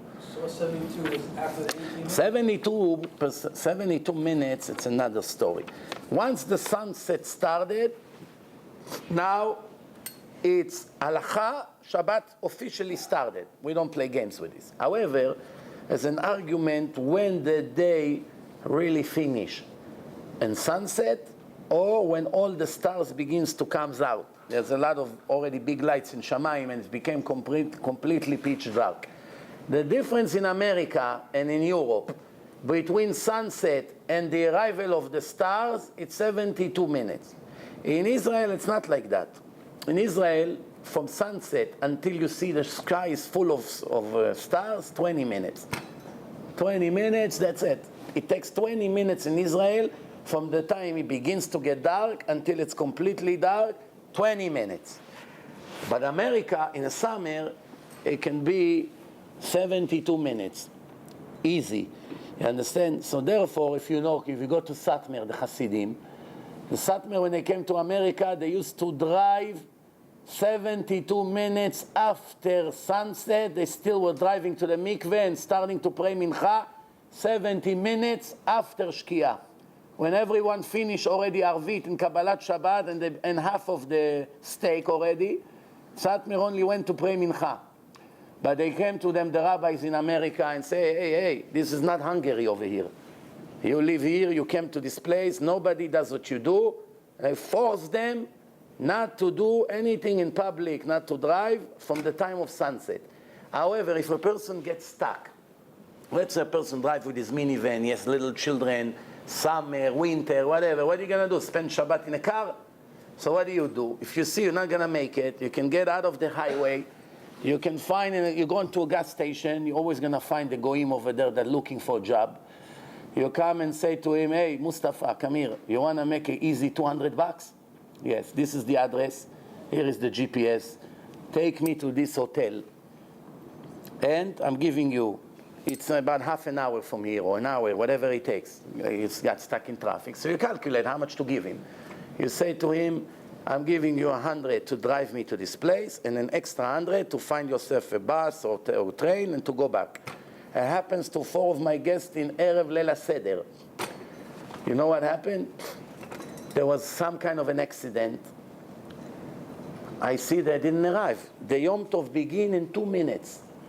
I'm saying to myself, 4 guests out of the Leila Seder, the table is half empty. What can it be? I call up one of them. He said, don't ask. We are in an accident. We're standing for 2 hours. I cannot move. So, but they didn't know. There were no Baalei Tshuva. And in Yom Tov, it's even more lenient than Shabbat. More lenient. So I say to him, go find a goy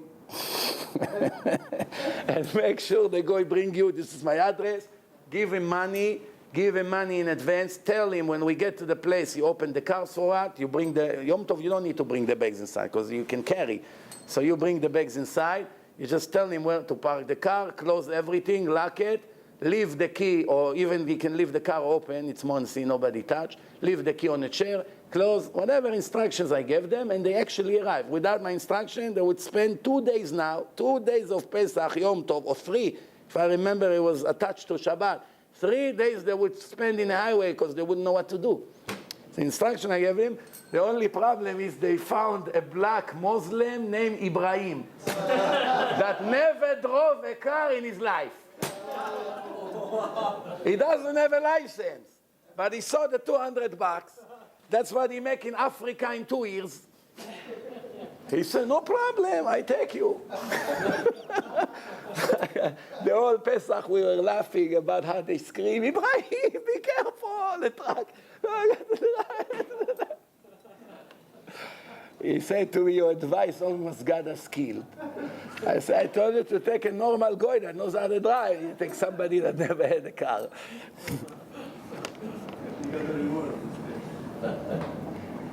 Does water need hechsher? Mineral water. No. Waters that they sell in Walmart, do they have to have OU or hechsher, or water is good? No. You want to buy water, it has to be kosher or no? What do you think? No. Have to be or no? No, all water is kosher. What do they put inside the water? Pork oil? Well, it's minerals. What if it's flavor water? Then for sure, because they're already adding things you don't know what. What about seltzer? Plain, without flavor. Also fine.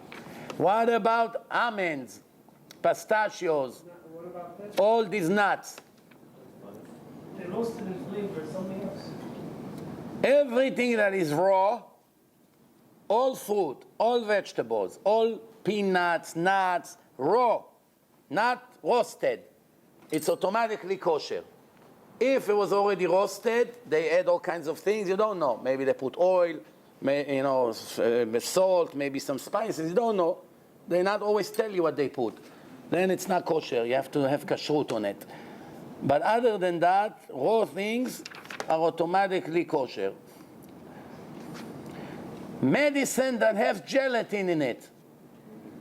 Many medicines and candies have gelatin in it. What gelatin is? It's made from bones of animals, sometimes pig. They grind it, they make it a powder, they mix it with all the other ingredients to make it thick, that it won't be liquidy. The question is, if somebody brings you medicine or candy that you know inside is grinded bones of pigs, do you know a person that eats pig bones? Usually people don't care about the bones, no? They eat the meat. So if they grind it now, and they process it, it became much like a chemical. Is it considered something that we have to be worried about, or it's automatically fine? The answer, if the gelatin comes from kosher animal, of course there's no question about it. Even if it comes from non-kosher animal, many of the poskim say it's no problem. Nishtana tzurato, it's not food anymore, especially when they grind the bones. There's no problem with it at all. Of course, if you want to be machmir, it can be machmir. We're talking ikar adin. But if it's medicine, which means bitter pill, something that doesn't even have flavor, then bichlal, there's nothing to worry about. The only fear is if it has flavor in it, which you enjoy eating it, like some candies or even medicine, they have flavors. So if you see it has gelatin and plus it has flavor, some would say better not to. But still, even that, many big poskim allows it. But gel caps, after that gel caps, I was told you're not allowed to have to use them. The little gel caps of gelatin.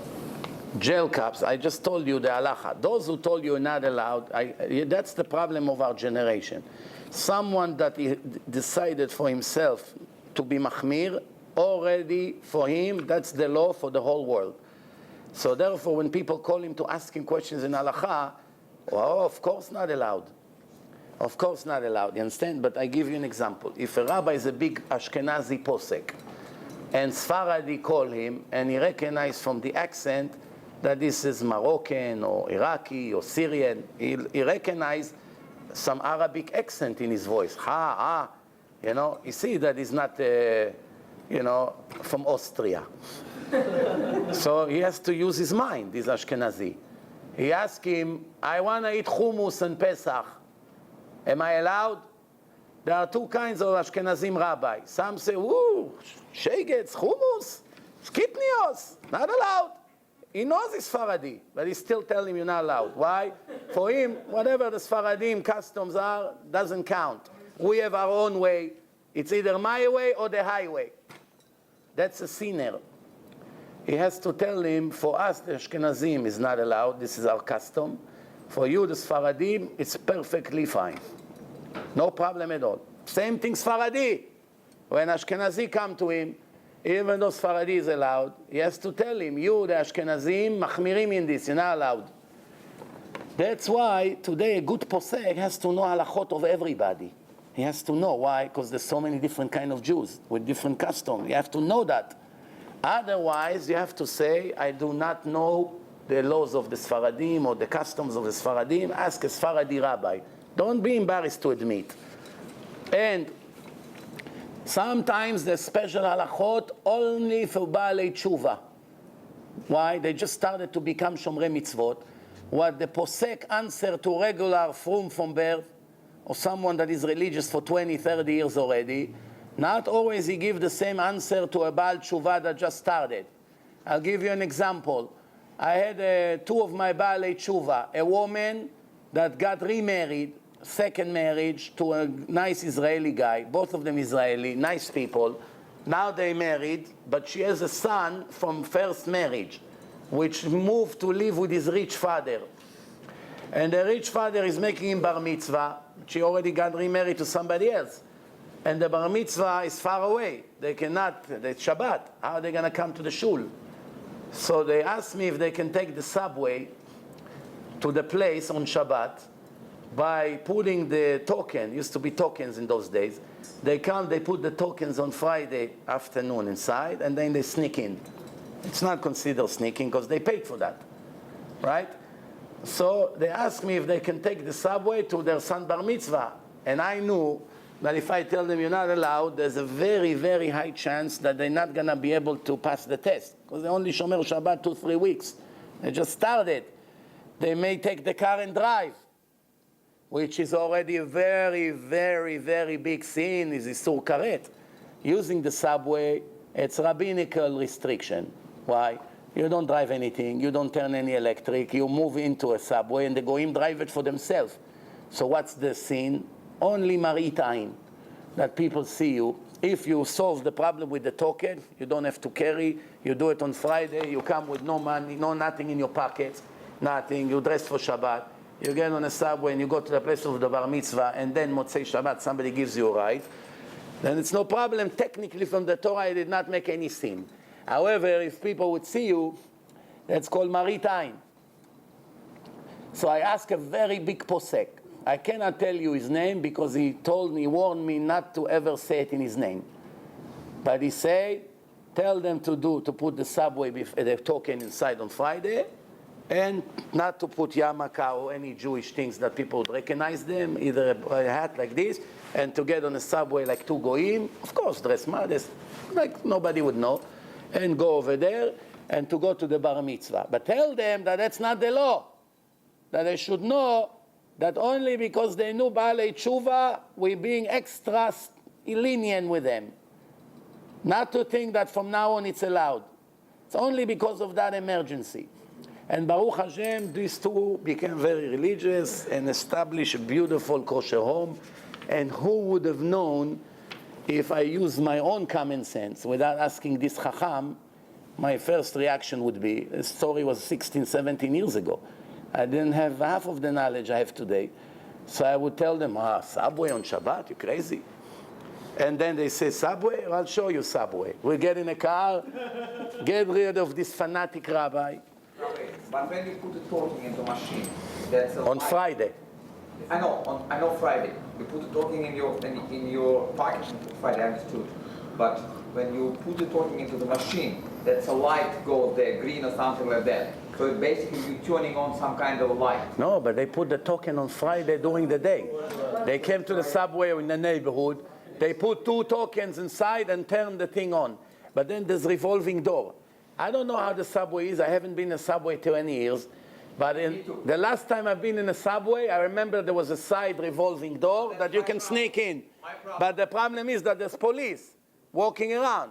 And you don't want... My problem in my building, I cannot even open the door by putting the code, because only thing I will do is just the light's going to be... So you have to stand outside and wait for Chris to come. And once Chris opens the door, you become his friend for a minute. Rabbi, you're telling me what to do? I do it every Shabbat. What about carrying? A person that went to the dentist and his mouth is bleeding and now he has blood dripping in his mouth, you feel the horrible taste of it. Does he have an obligation to spit it, or is he allowed to drink the blood, to swallow? His own blood. If the blood is still in his mouth and did not come out of the mouth, he is allowed to swallow it with the saliva. But if it came already out, and for whatever reason he liked to swallow it, then it's not allowed, because it looks like he's eating blood of the cow. Am I allowed to work in an office that is above a non-kosher restaurant? All day I smell their pork and shrimps that the Chinese cook, and the cats that the workers cook for lunch in the backyard. They eat cats and rats. For themselves, they cook that, but they can't serve it to the Americans because they go on fire there. But when nobody sees, they go back in the back and they cook themselves, whatever, rats, whatever. So you smell that. All day you smell this non-kosher smell.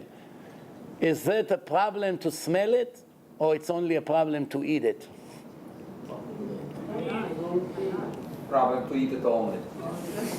No problem to smell. The answer is, a person that runs to smell bad smell of a sin, it's a sin.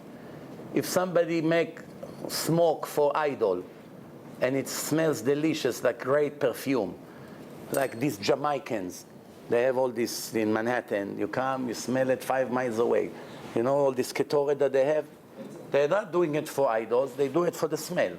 So that's no problem. But let's say if you see somebody has a statue, and he makes all kinds of light, like the Chinese in Chinatown. One time I walk in the street, and I see 6 Chinese wearing all kinds of color of thing, and they have a statue on a table in a store, in the front store.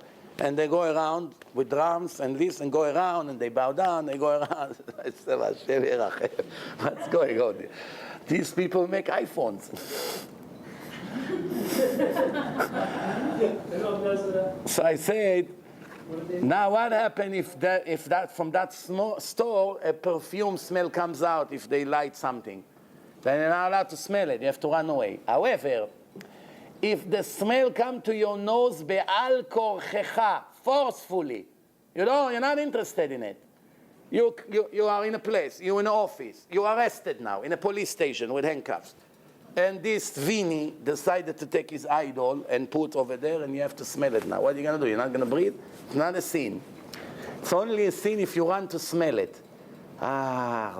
They're doing pork in the Puerto Ricans here in the park. They're making barbecue. Wow, they see a big fat pork, cutting it to steaks, put it on a grill, and he runs. Delicious. That's a sin. But if he was there, and all of a sudden they lit the grill next to him, if he can run away from that, fine. But if he's forced to work there, what, he's going to lose his living because they cook rats over there? Isn't it a greater mitzvah because it's harder in the food? We're not saying what to do, what not to do. We're only speaking here what's allowed and what's not allowed. Somebody like you can go extra strict and quit the job and find another job 3 months later because you don't want to smell the smell, and it could be that it's the right thing to do. But we cannot teach it as the law. You understand? We cannot mess up the life of people for something that is not required by law. We have to know what's the law. Everything I ever told you in 20 years in Halacha, there is always a much stricter and better way. That's the rule. I'm not coming to teach you how to be an extra special chassid, Rav Eliashiv, Rav Ben Zion, Abba Shaul. That's not the purpose of these lectures. These lectures is not for this kind of people. Rav Eliashiv or Rav Ben Zion, Abba Shaul don't need to hear me to tell them how to be chassidim. In a million years, we don't reach their level. You understand? We are teaching now ordinary people, ordinary people. Not everyone knows halakha, not everyone knows what's required. Some of the people, if you tell them it's allowed, they look at you like you're a complete goy. Say, well, what's the problem? What? My father told me should I not agree to do it? Well, it's allowed, 100% allowed. You said it's not allowed to smell the pork. Not allowed if you want to smell it. To enjoy from something forbidden is against the law. But if it comes to you by force, you're not interested in it. You didn't ask for it. Not only that, now you begin to suffer when you know you smell pork. A Jew, kosher Jew, that smell delicious barbecue smell, and he asked, what's this smell? They said, don't worry, glad kosher restaurant. So he said, amazing. And a minute later, someone said, no, it's not the glad kosher. They went out of business. They made it now a non-kosher. It's all ports. From this moment, what happened to the delicious smell? It smelled like a bathroom. What happened? In his mind. Until now, he thought he's smelling glad kosher shish kebab. Let me go order. Now when they told him it's rats that the Chinese people cook, does he enjoy the smell? He suffers every second. You should give him an extra credit for suffering in the smell. Now, next question. When we eat dates and figs, how do we check it for worms? The answer, figs, you open it completely and you check very, very carefully. It's very difficult to find the worms inside. And dates, you have to cut it across, open it up, take the seed out, and check very carefully also, because some of the worms are very small and dry and dead. They can be already rolled into a little dot that looks exactly like the inside of the date. I opened once a date, I saw a huge living worm inside. Huge, big one. So what did I do with that? I went downstairs. I used to live in the Lower East Side. I went downstairs and I gave it to Mr. Lee, put it in his sandwich. Seriously? Joke.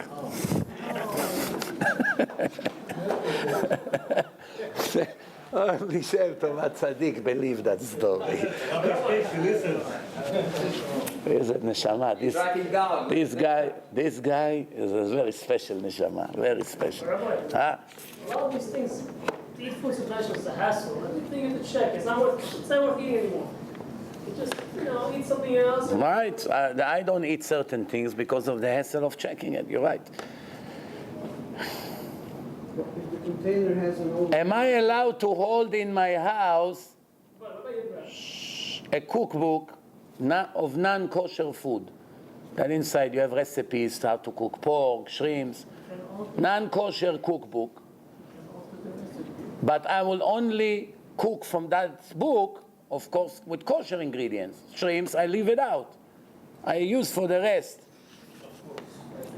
If it was written by Jews, not allowed to buy this book. But if it was written by Goyim, you're allowed to buy it and to hold it in your home. Why? Because Jews are not allowed to write recipes of non-kosher food and sell it to Jews. It's lifnei iver lo titen michshol. Why?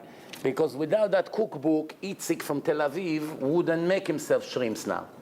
By reading in a book how he can make it, he learned how to do it, and he went and got it, and he made himself the meal. But the Jews who made this book didn't intend to sell it to Jews.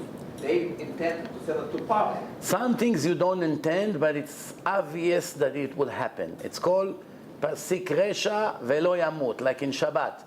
Like the father came and he wanted to give the head of the chicken to his son to play, because there was no Toys R Us in those days.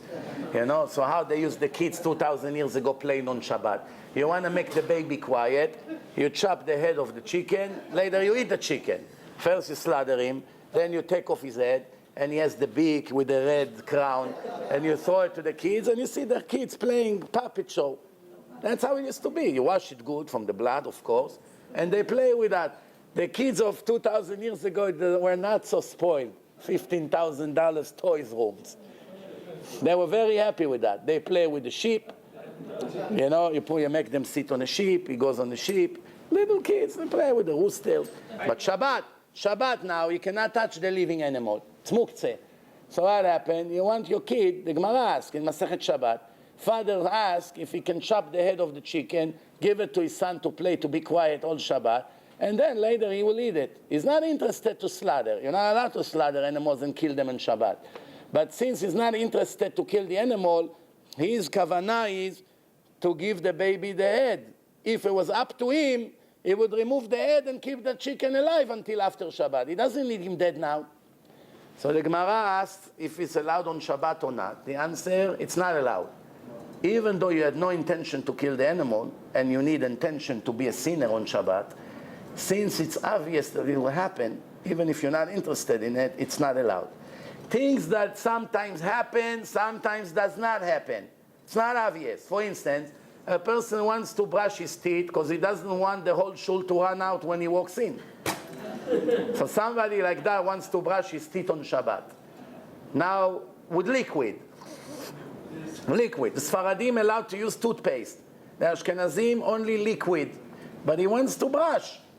So now, some people are allowed to brush on Shabbat, some people are not allowed. People that usually always bleed, they have gums problems, so no matter every day during the week they brush, they have some blood when they spit it out. They're not allowed to brush on Shabbat. But somebody that every once in a while is bleed, but then he has 2-3 days that he's not bleeding, and then he bleeds again, and then 4-5 days he didn't bleed, on and off. The opinion here is the majority of the days of the week. No, you don't have majority on here. You don't have. All you need is, if you're not always bleeding, you're not interested to take blood out. It's not somebody that wants to take now blood out of his body. That's a different story. Then he intends to take blood, then obviously it's not allowed.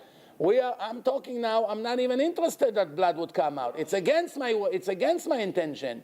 I will try everything I can not to bleed. If he bleeds, it's no problem. Why? Because it's not pasik resha. It's not. I don't have intention to take blood, and it's not guaranteed to happen. Therefore, it's allowed. But if it's guaranteed to happen, even though I'm not interested in this blood, it's not allowed. That's the rules. Those are the rules. Of course, there are people who would always be strict, and they know it's enough once in 50 years they bleed. So now, for 50 years, they will smell like garlic, and everyone would suffer because one time they bled. You understand? I chose Faradim saying is just don't brush it with the brush, do it with your finger. That's already being strict. But you can get soft brush that doesn't make bleed. But they're saying you have to do it in a different way than you do it on a regular day, so you will do it with the finger, so it will be different. Now, next question. Sfaradi, can he cook in utensils or on grill with a net that Ashkenazi use to cook glad kosher meat, but it's not Bet Yosef? You come to Mr. Leibovitz, as a very big tzaddik, but he buys glad kosher meat from the butcher shop. Sfaradi don't buy glad kosher, he needs Bet Yosef. But you came to his house, or you rented it in the mountains for a week, and he has a grill over there, and you want to put your Bet Yosef steaks on his grill, that you know that the last time he was there, a week ago, he cooked over there glad kosher meat, or in his pots. Is it a problem, since you're not allowed to eat this meat, lechatchila, or it's no problem? The answer, allowed. Why? Sfek sfeka. We don't know which one of the two opinions is correct. The Bet Yosef that say you must eat from the lung of the animal when it's completely naturally smooth, or the Rama, the posek of the Ashkenazim, say that even if it wasn't 100% smooth, if you can make it smooth with your finger by smashing it a little bit and make it smooth, and then you blow it up, the lung of the animal, and no air comes out, therefore in a case like that, he claimed that it's also kosher. What they're arguing what the Torah meant when the lung of the animal has to be smooth. Because the term smooth can be argued. What's considered smooth? Some people will touch this book and say it's smooth. So another person will touch it and that's not smooth. It's an argument. There's no black and white here. So therefore, there's two opinions what's considered kosher. So we don't know. It's 50-50. Right? So the Ashkenazim that buy Bet Yosef, for sure it's good for them because it's naturally smooth. There's no question about Bet Yosef. But about the glad kosher, it's a 50-50 chance who is right. However, the second doubt over here is because the Ashkenazim do not separate between Bet Yosef meat to glad kosher, they put everything together as glad kosher. Some of the steaks that you get from an Ashkenazi butcher comes from an animal that the lung was naturally smooth. But the Ashkenazim do not separate. Everything goes as glad kosher. For them, since glad kosher is allowed, even if you made it smooth with your finger, even things that you did not need to use your finger, it's also, needless to say, it's good. So now there are two doubts. One is maybe that what they cook over there was already Bet Yosef without them knowing. And the second, who is right, Bet Yosef or the Rama? Since there's two doubts, it's no problem. There is an extra thing that you can say over here, that by cooking on their utensils, even if for sure they use meat that is glad kosher, not Bet Yosef, what's the worst can happen? A drop of what absorb inside the pot, when you heat the pot, some of the fat of the meat that is absorbed inside, if you take now a very clean pot, completely clean, and you put it on a fire, you turn the fire on and you don't put anything. And then once the thing is cooking, you take something and you go over it, you're going to see it's a little bit oily. Very, very little. It comes out of the metal. It's absorbed inside the metal. If you look at it with a magnifying glass, you see that the metal have very, very tiny holes, and some of the fat of the non-kosher or the glad kosher, which you're not allowed to eat one way or the other, was absorbed inside. So some of it would come out and touch your kosher steak, but it still won't be more than 1.6%. Right? It won't be enough to make it not kosher. So already now we have three doubts here. One doubt, if they cook Bet Yosef or glad, because they don't know the difference, everything the same. Second, who is right in halacha? And the third, even if it came out, not necessarily it came out, maybe it was in a corner of the pot, and it was over there and it wasn't here. If it came out, it still was not 1.6. Logically, it's not going to be that much. But I give you an example. In the beginning, I had a very big doubt if these rules of utensil absorb what you cook inside, if it's even real or not. I used to have a very big doubt in my mouth. But one time, I made myself tea, and I poured the tea into a ceramic cup. And the ceramic cup, this woman used to use to drink Nescafe in it every day. So I poured the hot water inside and made myself tea. And I came to drink from the tea, I almost vomit. And I say, wow, this is horrible. And I hate Nescafe. Nothing I hate more than the smell of it. As soon as I tasted from this tea that I like very much, this beautiful Persian tea, almost vomit. And then I realized how Chazal were right. The ceramic is the #1 absorber. It absorbs a lot because ceramic has a lot of holes. So it absorbs all the cafe that she drinks. It absorbs it. Now, as soon as the hot water went in, it cooked the ceramic and everything came out and got mixed with the water and it ruined the whole taste. And then I remember that I had a Persian uncle when I was a kid. He used to tell me, go make me tea. So one time I brought him tea in ceramic cup. He said, what is this, you fool? Go use a glass.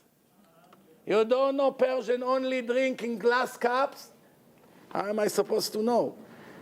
But then later on I understood why it was so important to him never to drink in ceramic, because he knew it's ruining the taste. Now an hour is past, you can ask questions. Go ahead. Most of us eat kosher. Now he's saying it's forbidden. We have to stop eating kosher. It's the first time you heard about it? No, but Talmid Chacham like you, come on. it's looking to eat kosher because every time we go to Sabbath kosher, our family understand what you're saying. I tell you one thing. Let's conclude by saying that if it's going to be the only thing that you do wrong in your life, you won't go to Gehenom for that. No.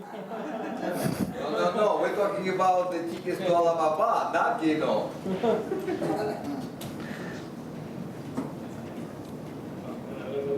Yes. Next thing. Gehenom he's not going because he put air condition on.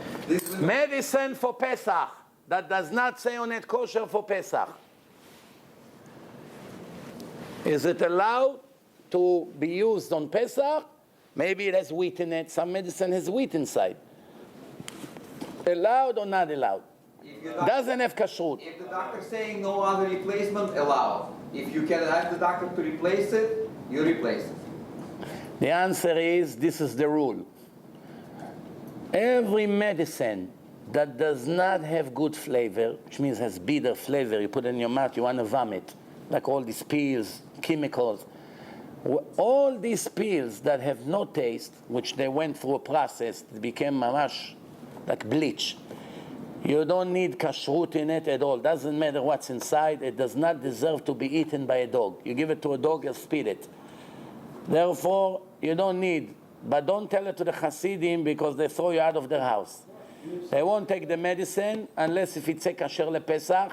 Same thing, cream, lotions, everything, soap, everything they machmir to be. Baruch Hashem, everyone is entitled to be machmir. I'm not chas v'shalom. Toothbrush, kosher. Yeah, not only toothbrush is kosher. There's other. You'll be surprised. There's other things that is kosher. Yeah. So what the point is, why they're machmir? Why? Because in Pesach it says kol hanizar bechametz bePesach. Someone was very careful in chametz in Pesach. 100%, מובטח שלא יחטא כל השנה. A special protection from Hashem that he will not sin the entire year. So some ultra-Orthodox Jews decided to go all the way to the most extreme side. They don't put lotions, they don't use soap, everything, unless if it's kosher for Pesach. But we are not talking angels like here. We're now talking what's required by the law. The law is everything that nobody wants to eat, it tastes like poison. It doesn't need any hechsher all year around, and also not in Pesach. Medicine that have flavors must be kosher all year round, and also must be kosher for Pesach if you take it on Pesach. So you need two kashruyot. One, that it will be first of all kosher, doesn't have pork inside or whatever. And on Pesach, you need special hechsher to be kasher lePesach. However, if you look at the ingredients of the medicine, and you see inside all the list, and none of that has the 5 kinds of grains, and there's no other medicine to get. It's the only one you can get, and it doesn't have any ingredients, anything from the 5 kinds of grains. Not barley, not oat, not wheat, none of this rye, none of that is inside the ingredients. So if you have no other medicine, it's better to throw it inside your throat, not to enjoy from the flavor, swallow it with water, and it's also allowed. But like I say, some will hear what I say. They wait for me now in my house in Muncie to kill me when I get there.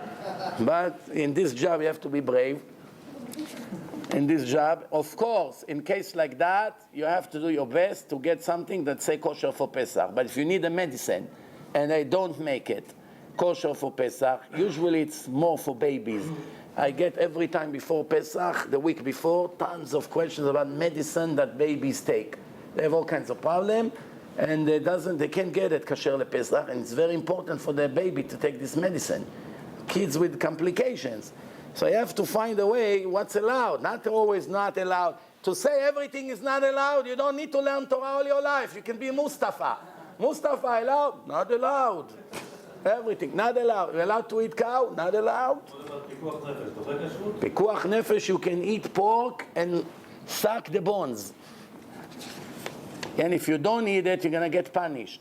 If you have nothing to eat, and now in a Holocaust, nothing to eat, you saw a pig, dead pig on the floor, raw, you're allowed to eat it. If you don't eat it and you die, you're going to get punished.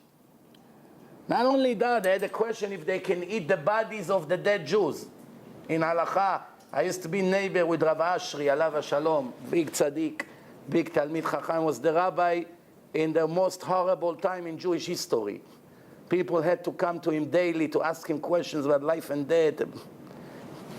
He was the one, when my first sons, he was making the brachot in a brit. I had this chut, this tzaddik, he has a book, questions and answers in the Holocaust. So Rav Ashri from Lower East Side, tzaddik like this, always his face was on the floor. Not once I saw him walking in Manhattan with the head up. And Lower East Side was 90% Jews in the area, all religious Jews in those days. His head was always on the floor. One step before you stop him, he moves his head up, make sure nothing dirty is over there. So what happened over there? This Rav Ashri, people ask him, there are dead bodies and we want to cut pieces from them and eat before we die. So what do you think, allowed or not allowed? Technically, like I just say, everything is allowed. You can eat horse, you can eat monkey, you can eat the wall to survive, not to die. However, he answered that it's not allowed. Why? Because when you come now, listen, when you come and you see somebody is dying in the snow, dead, the Jews were dying as they marching, another body, and they starved for days, they didn't eat. So that another hour he's going to be dead. He feels it already. So he has to put something in his mouth before he dies. And he knows that the Torah allows it. Many of them were religious people. But the rabbi told them they're not allowed. Why? Because he knew that what would happen is that they turn into murderers. Why they're turning into murderers? When you walk now, the Nazis make you walk on the ice barefoot for 3 days. And your legs are blue all the way to the knees already. They're numb. By the time you finish, they're going to have to chop your legs off because there's no circulation of blood. But you're trying to survive. And you see now a body over there. You don't know if the person is dead or not. Just because the person is laying there frozen like this, still have the soul in his body. Because the person doesn't die in a second. It's a process of few hours. Slowly, slowly, slowly, the soul begin to go out. And a little more, and a little more. So you don't know exactly the time of death. So what happened? You see someone that looks like dead. You come, you cut a piece from his meat to eat, to survive. I'm sorry that we have to discuss these things, but just to show you, you ask about pikuach nefesh. So what happened? The poor guy was alive. And you, because you cut him, the blood came out and you made him die 10 minutes faster, you became a murderer. You're allowed to murder someone to save yourself. It's one of the 3 rules you have to die and not to do. So you became a murderer. Plus, he was thinking about something else. Since people knew that in any way in half an hour he will die. But I'm not going to be here in half an hour. They're going to make me walk. So let me choke him. Anyway, he's going to die. He's dead already. Let me close his nostril for a minute. Make him die. And then I'll eat him. To survive. He knew what's going to happen. So he told them not allowed. And that's what, look at the question that people had to ask him. There was one question that one person, they put his son in a list of all the people who goes to die today. And he hid cash in a hole in the ground where they used to live. Before the Nazis came to take them out of the house, he knew it's going to happen. He took as much cash as he could. He digged the hole in the ground, and he put it in and covered it, and he made himself a sign which tree in his backyard it is. So now he can come to the German soldier and say to him, if you get my son out of the list, I'm going to give you tomorrow a location of a place. You can go and dig and find $50,000 cash there, and it's yours. What does the Nazi care? He take one Jew out, he put another one in. What do they care? But he came to him and asked him, I know by doing it, they'll take another Jew. So I want to know if I should save my son knowing he's going to kill another Jew, or I should agree with my son going and that's it. So I can save him with money. So he answered him, why are you asking me this question? So right away the Jew told him, Rabbi, you don't have to answer. I got the answer. And he let his son go. This is the heroism of a soul of a person, that he has to choose between his son to a stranger, and he's thinking, what's the halacha say, not what my feelings saying. I overcome my heart and I go with my brain. This is, I'm jealous where this person is in heaven now, for eternity. A moment, יש אדם קונה עולמו ברגע אחד. The Gemara says a person can mess up all his life, and then in a moment, what was his chut? Only Hashem knows. Boom, everything. He did one act, and he saved his eternity. One act. And mamash, time ran out. Last thing for today. Last thing for today. Peacock. Peacock. In a zoo, kosher or not? Small birds are kosher. Huh? There's only several birds are kosher. Most birds are kosher.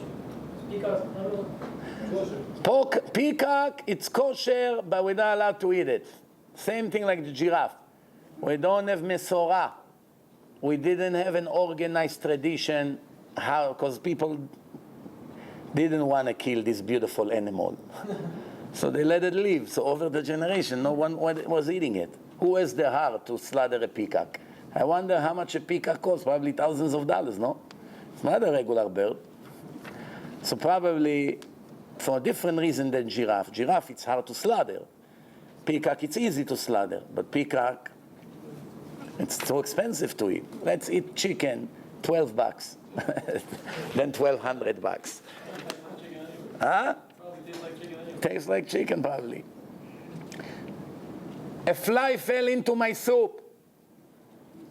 If I take it out of the soup is kosher or not?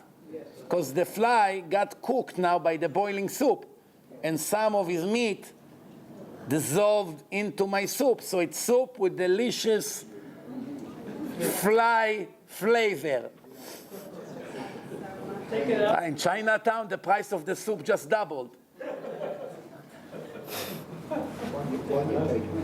You take it out and the soup is kosher, but I want to see you eating it. Kosher, but let's see if you can eat that.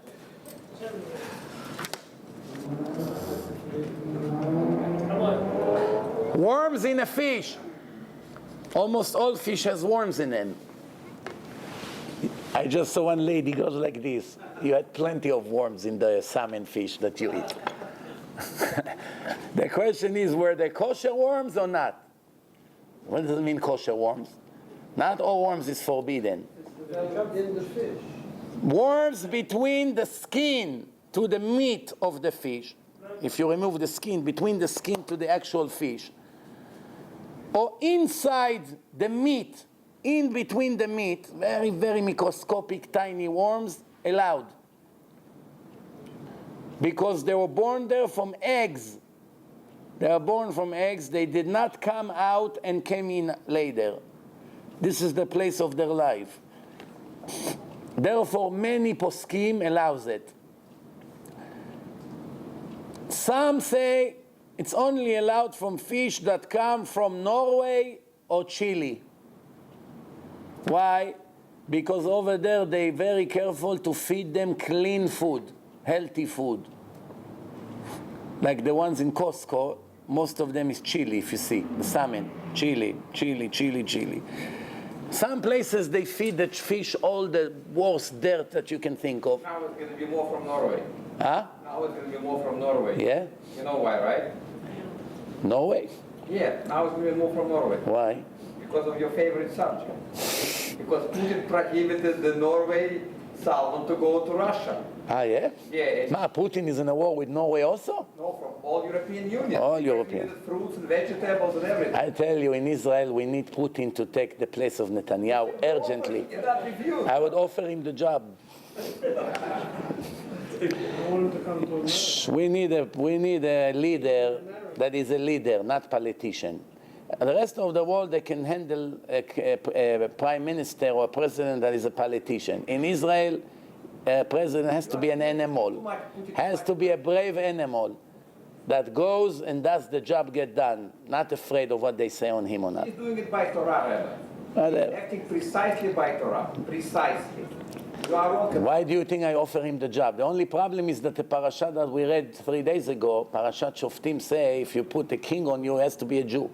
Cannot be from another nation. Yeah, but otherwise, I would offer Meir Giuliani the job. I think Netanyahu doing his job by Torah. Tov, whatever.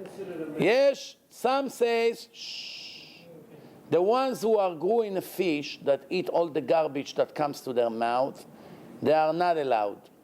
Bottom line, there's no clear answer. No clear answer. So you come to the kosher butcher, you buy fish, you can relax. They have very strict hashgacha, they know what they're doing.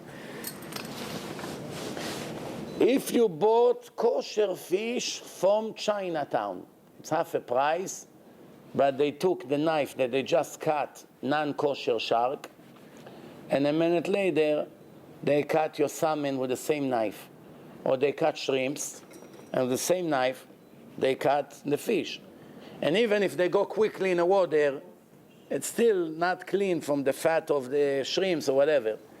What do? You know for sure it's salmon because you see the scales. You don't need to know what kind of fish. You see the scales on the skin of the fish, and you saw the Chinese, Mr. Bruce Lee, cut it now, and he made it filet for you. You're allowed to cook it for Shabbat or no? No. The answer, you have to wash it very carefully. Some say to scrape it even. Take a kosher knife and scrape the top, 1 millimeter, scrape it. Clean it very good, wash it, cook it, and enjoy it. Shabbat Shalom. But don't say it next to a Hasidic strict Jew, because it's going to chop your head off with the fish together. But I'm only teaching you the law, not chumrot. Remember this. If you want to be extra Hasid, delete this lecture. I'll give you an address of someone. He'll teach you how to be a Machmir Jew. Like Rav Ovadia Yosef, some people say, Rav Ovadia Alav Shalom said, some people are so busy to be Machmir, in the end they become Chamor. So busy, where can I do extra? In the end, the most important laws of the Torah they neglect. Racism, the hatred, politics, Lashon Hara, nobody cares. Oh, Yehudi? Shegets. Light blue shirt? Shegets, don't come here. What? But your friend is speaking Lashon Hara, is the king in your house. All day Lashon Hara is a murderer. He has a nice sombrero. You wear white shirt. Sit on the king chair. You're welcome. You? I don't like your accent. Get out of here. Don't rent him an apartment.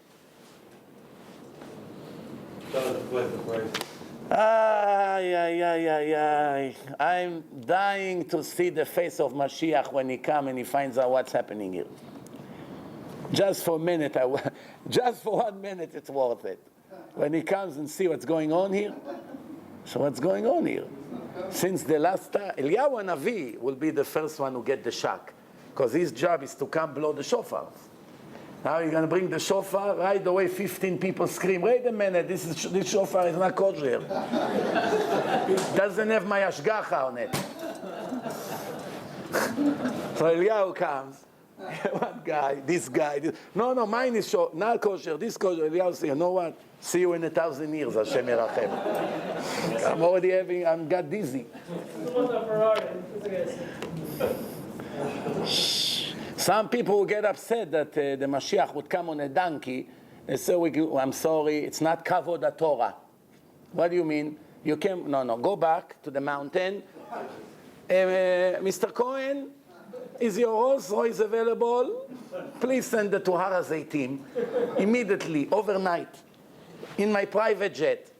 Mr. Jamil, bring your private jet. Mr. Cohen, get in a Rolls Royce inside, and your Ferrari also put behind. The Ferrari for Eliyahu Hanavi, the Rolls Royce for the Mashiach. Why? Many people will not agree to accept authority for him. He comes on a donkey, what? What you brought us? Mustafa. We want the Mashiach to come in a nice Bentley. You open the door, you give him tuxedo with a bow tie. Mr. This, bring your $100,000 watch. Go to the mountain, Moriah, on the Rolls Royce. One guy told me, don't worry, they'll make the road for him in 24 hours. There's lots of Arabs over there. You give them some cash, they make a road for you. Don't worry. You know, one guy told me, I want to take you to special people, very rich people, to speak for a few lectures. But first I have to take you to the outlets. I want to buy you 5 expensive suits. It's $2,000 a piece, a suit, but over there they have sales. So I want to buy you top-of-the-line suits. I said, what's wrong with my $200 suits? He said, for me and you, nothing is wrong, Rabbi, don't get me wrong. I just want you to dress top of the line, that when you come to these people, they don't feel you less than them. Because I know who they are. I know where I grew up. They will look down at you because you still don't have $500 million in your bank account. They won't care what you say, Torah. But if you come with a designer suit and you make sure to put the jacket on the couch with the tag open, oh, this rabbi is in style. He probably understands business. And please, Rabbi, one more thing. Please don't get upset. Park your junky car 1 block away. I'll pick you up with my Lexus. It's not a joke. That's what he wanted to do. What'd you do? I went with my $100 suit. The one that I wanted to throw. Yeah. But I understand where he comes from, believe me. I have no complaints against him. He knows where he grew up. You know how rotten people can be. What becomes priority in their life. And you know what? You want to be like that, fine. Who am I to tell you what to do? But how do you dare to call yourself religious? That's what I don't understand. That's what I don't understand. How do you dare to call yourself religious if you judge a human being by what kind of suit he's wearing? They keep all mitzvot. If, let's say, they keep all mitzvot. What is it? One small thing they don't recognize is that the material world is not that important. What's the big deal? But they shovrei Shabbat, they don't kill, they don't steal, they don't do the fruit of the temple. One question. Are you allowed to feed the dog pork? Your dog? Yes. What are you going to keep in your house? Not only you're allowed to feed your pork, whatever your dog, whatever you want. You're allowed to feed your pork, your dog. I almost said. Not only you're allowed to feed your dog whatever you want, you're even allowed to enjoy from the pork, which means you can take a leather jacket that was made from the skin of the pig, or you can buy a couch made from the skin of the pigs, or belt, or shoes, or whatever they did with that pig, you're allowed to enjoy.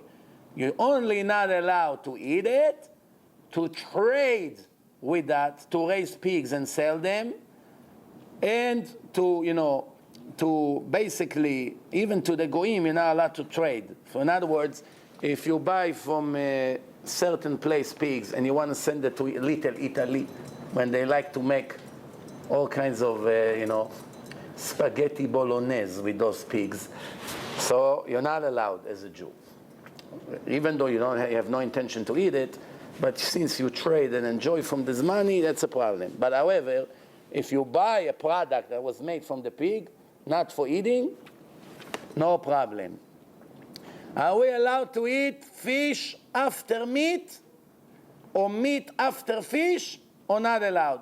Meat after fish, no problem. Meat after fish. On Shabbat we do all the time. The Sfaradim wash their fingers a little bit before. The Ashkenazim never heard of it. It wasn't in their countries. It's a custom. It's more of, you know. But the question now, after you ate meat, are you allowed to eat now fish or no?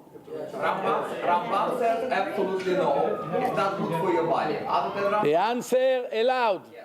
Other than Rambam Allowed. says after the meat, fish is not good. Now, Baruch Hashem, we're done. How many hours to wait between milk and meat? It's 6, Yeah, right? yeah, because of the Between milk and fish, you don't have to wait even a minute. You rinse your mouth very carefully and your hands, and you eat right away after milk. Once you eat milk, you don't have to wait. If you eat very hard cheese, those hard that you can break someone's head with this, some say you have to wait half an hour, let it begin to digest. But it's extra chumrah that people made up. From rabbinical law is to wait 6 hours between meats that you ate until you want to eat dairy. The Germans, the Yekes, their custom is to wait only 3 hours. There used to be communities who used to wait only 1 hour. So we see that this is not a strict law. It's different according to different places. Technically, I don't know the rest of the other customs. I don't understand their logic. I know that it takes at least 6 hours for the food to digest. Scientifically, it takes 6 hours. Pig, for instance, one of the reasons that Jews are not allowed to eat pigs is because all animals, when they eat, the food dissolves in their stomach, digested, between 3 to 6 hours. The only one that it takes 24 hours for the food to digest is the pig.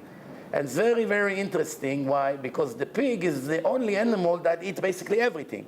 You take the diapers of your baby full of delicious things, and you give it to the pig, he swallows it in one shot. You give him worms, he eats. You give them the brain of the monkey, he eats. You give them dead dog, he eats. Whatever you put in front of him, he frees. The problem is that you have so much germs in his stomach. And when the Goyim, the Italians or the Chinese, when they kill their pigs, remember, they don't slaughter them and put salt for all the dirt to come out. So they kill them by, electric or whatever the case. So it means all the blood and all the urine and all these horrible germs are in the stomach of this pig. Whatever he was eating, the waste, the bathroom, anything you can think of, it stays in his stomach. And remember, most of it is not digested because it takes 24 hours. So everything he ate in the last 24 hours, and he eats non-stop. So his stomach is full of mamash, a horrible waste, like a bathroom. And it begins to absorb inside the meat of the pig until it gets cut and washed. It's too late already. All the germs went into the meat. You can rinse it 1,000,000 times. They're never going to come out. So basically, a person that eats it risks his life, risk his health. Goyim to eat. The Goyim. Why Torah then allows the Goyim to eat such a poison meat then? You ask a very hard question, and your question is asked by many, many rabbis over the generation. Same thing about worms, and same thing about many other things. No. My question is not what you think, Rabbi. I understand what is allowed to not allowed to Jews, allowed to Goyim. Not arguing, we don't know sometimes why. We're trying to explain, but I'm not. That's not my question. So I tell you, explain scientifically. Very good. You have a very good point, but I tell you why. I one time heard a priest give a speech, not to 50 people, to 10,000 people. Priest has much more audience comes, and they pay to come in. So the priest was speaking. You can find him on YouTube. And this is what he said. Ladies and gentlemen, they're very dramatic. Ladies and gentlemen, I want to ask you a question. What's the question? What's wrong with us Gentiles? Don't we see that God say to the Jews that you shouldn't eat pig, you should not eat pork? You know why? And he told you everything that I told you right now. I learned from him. That's the first time I heard about it, that it takes 24 hours.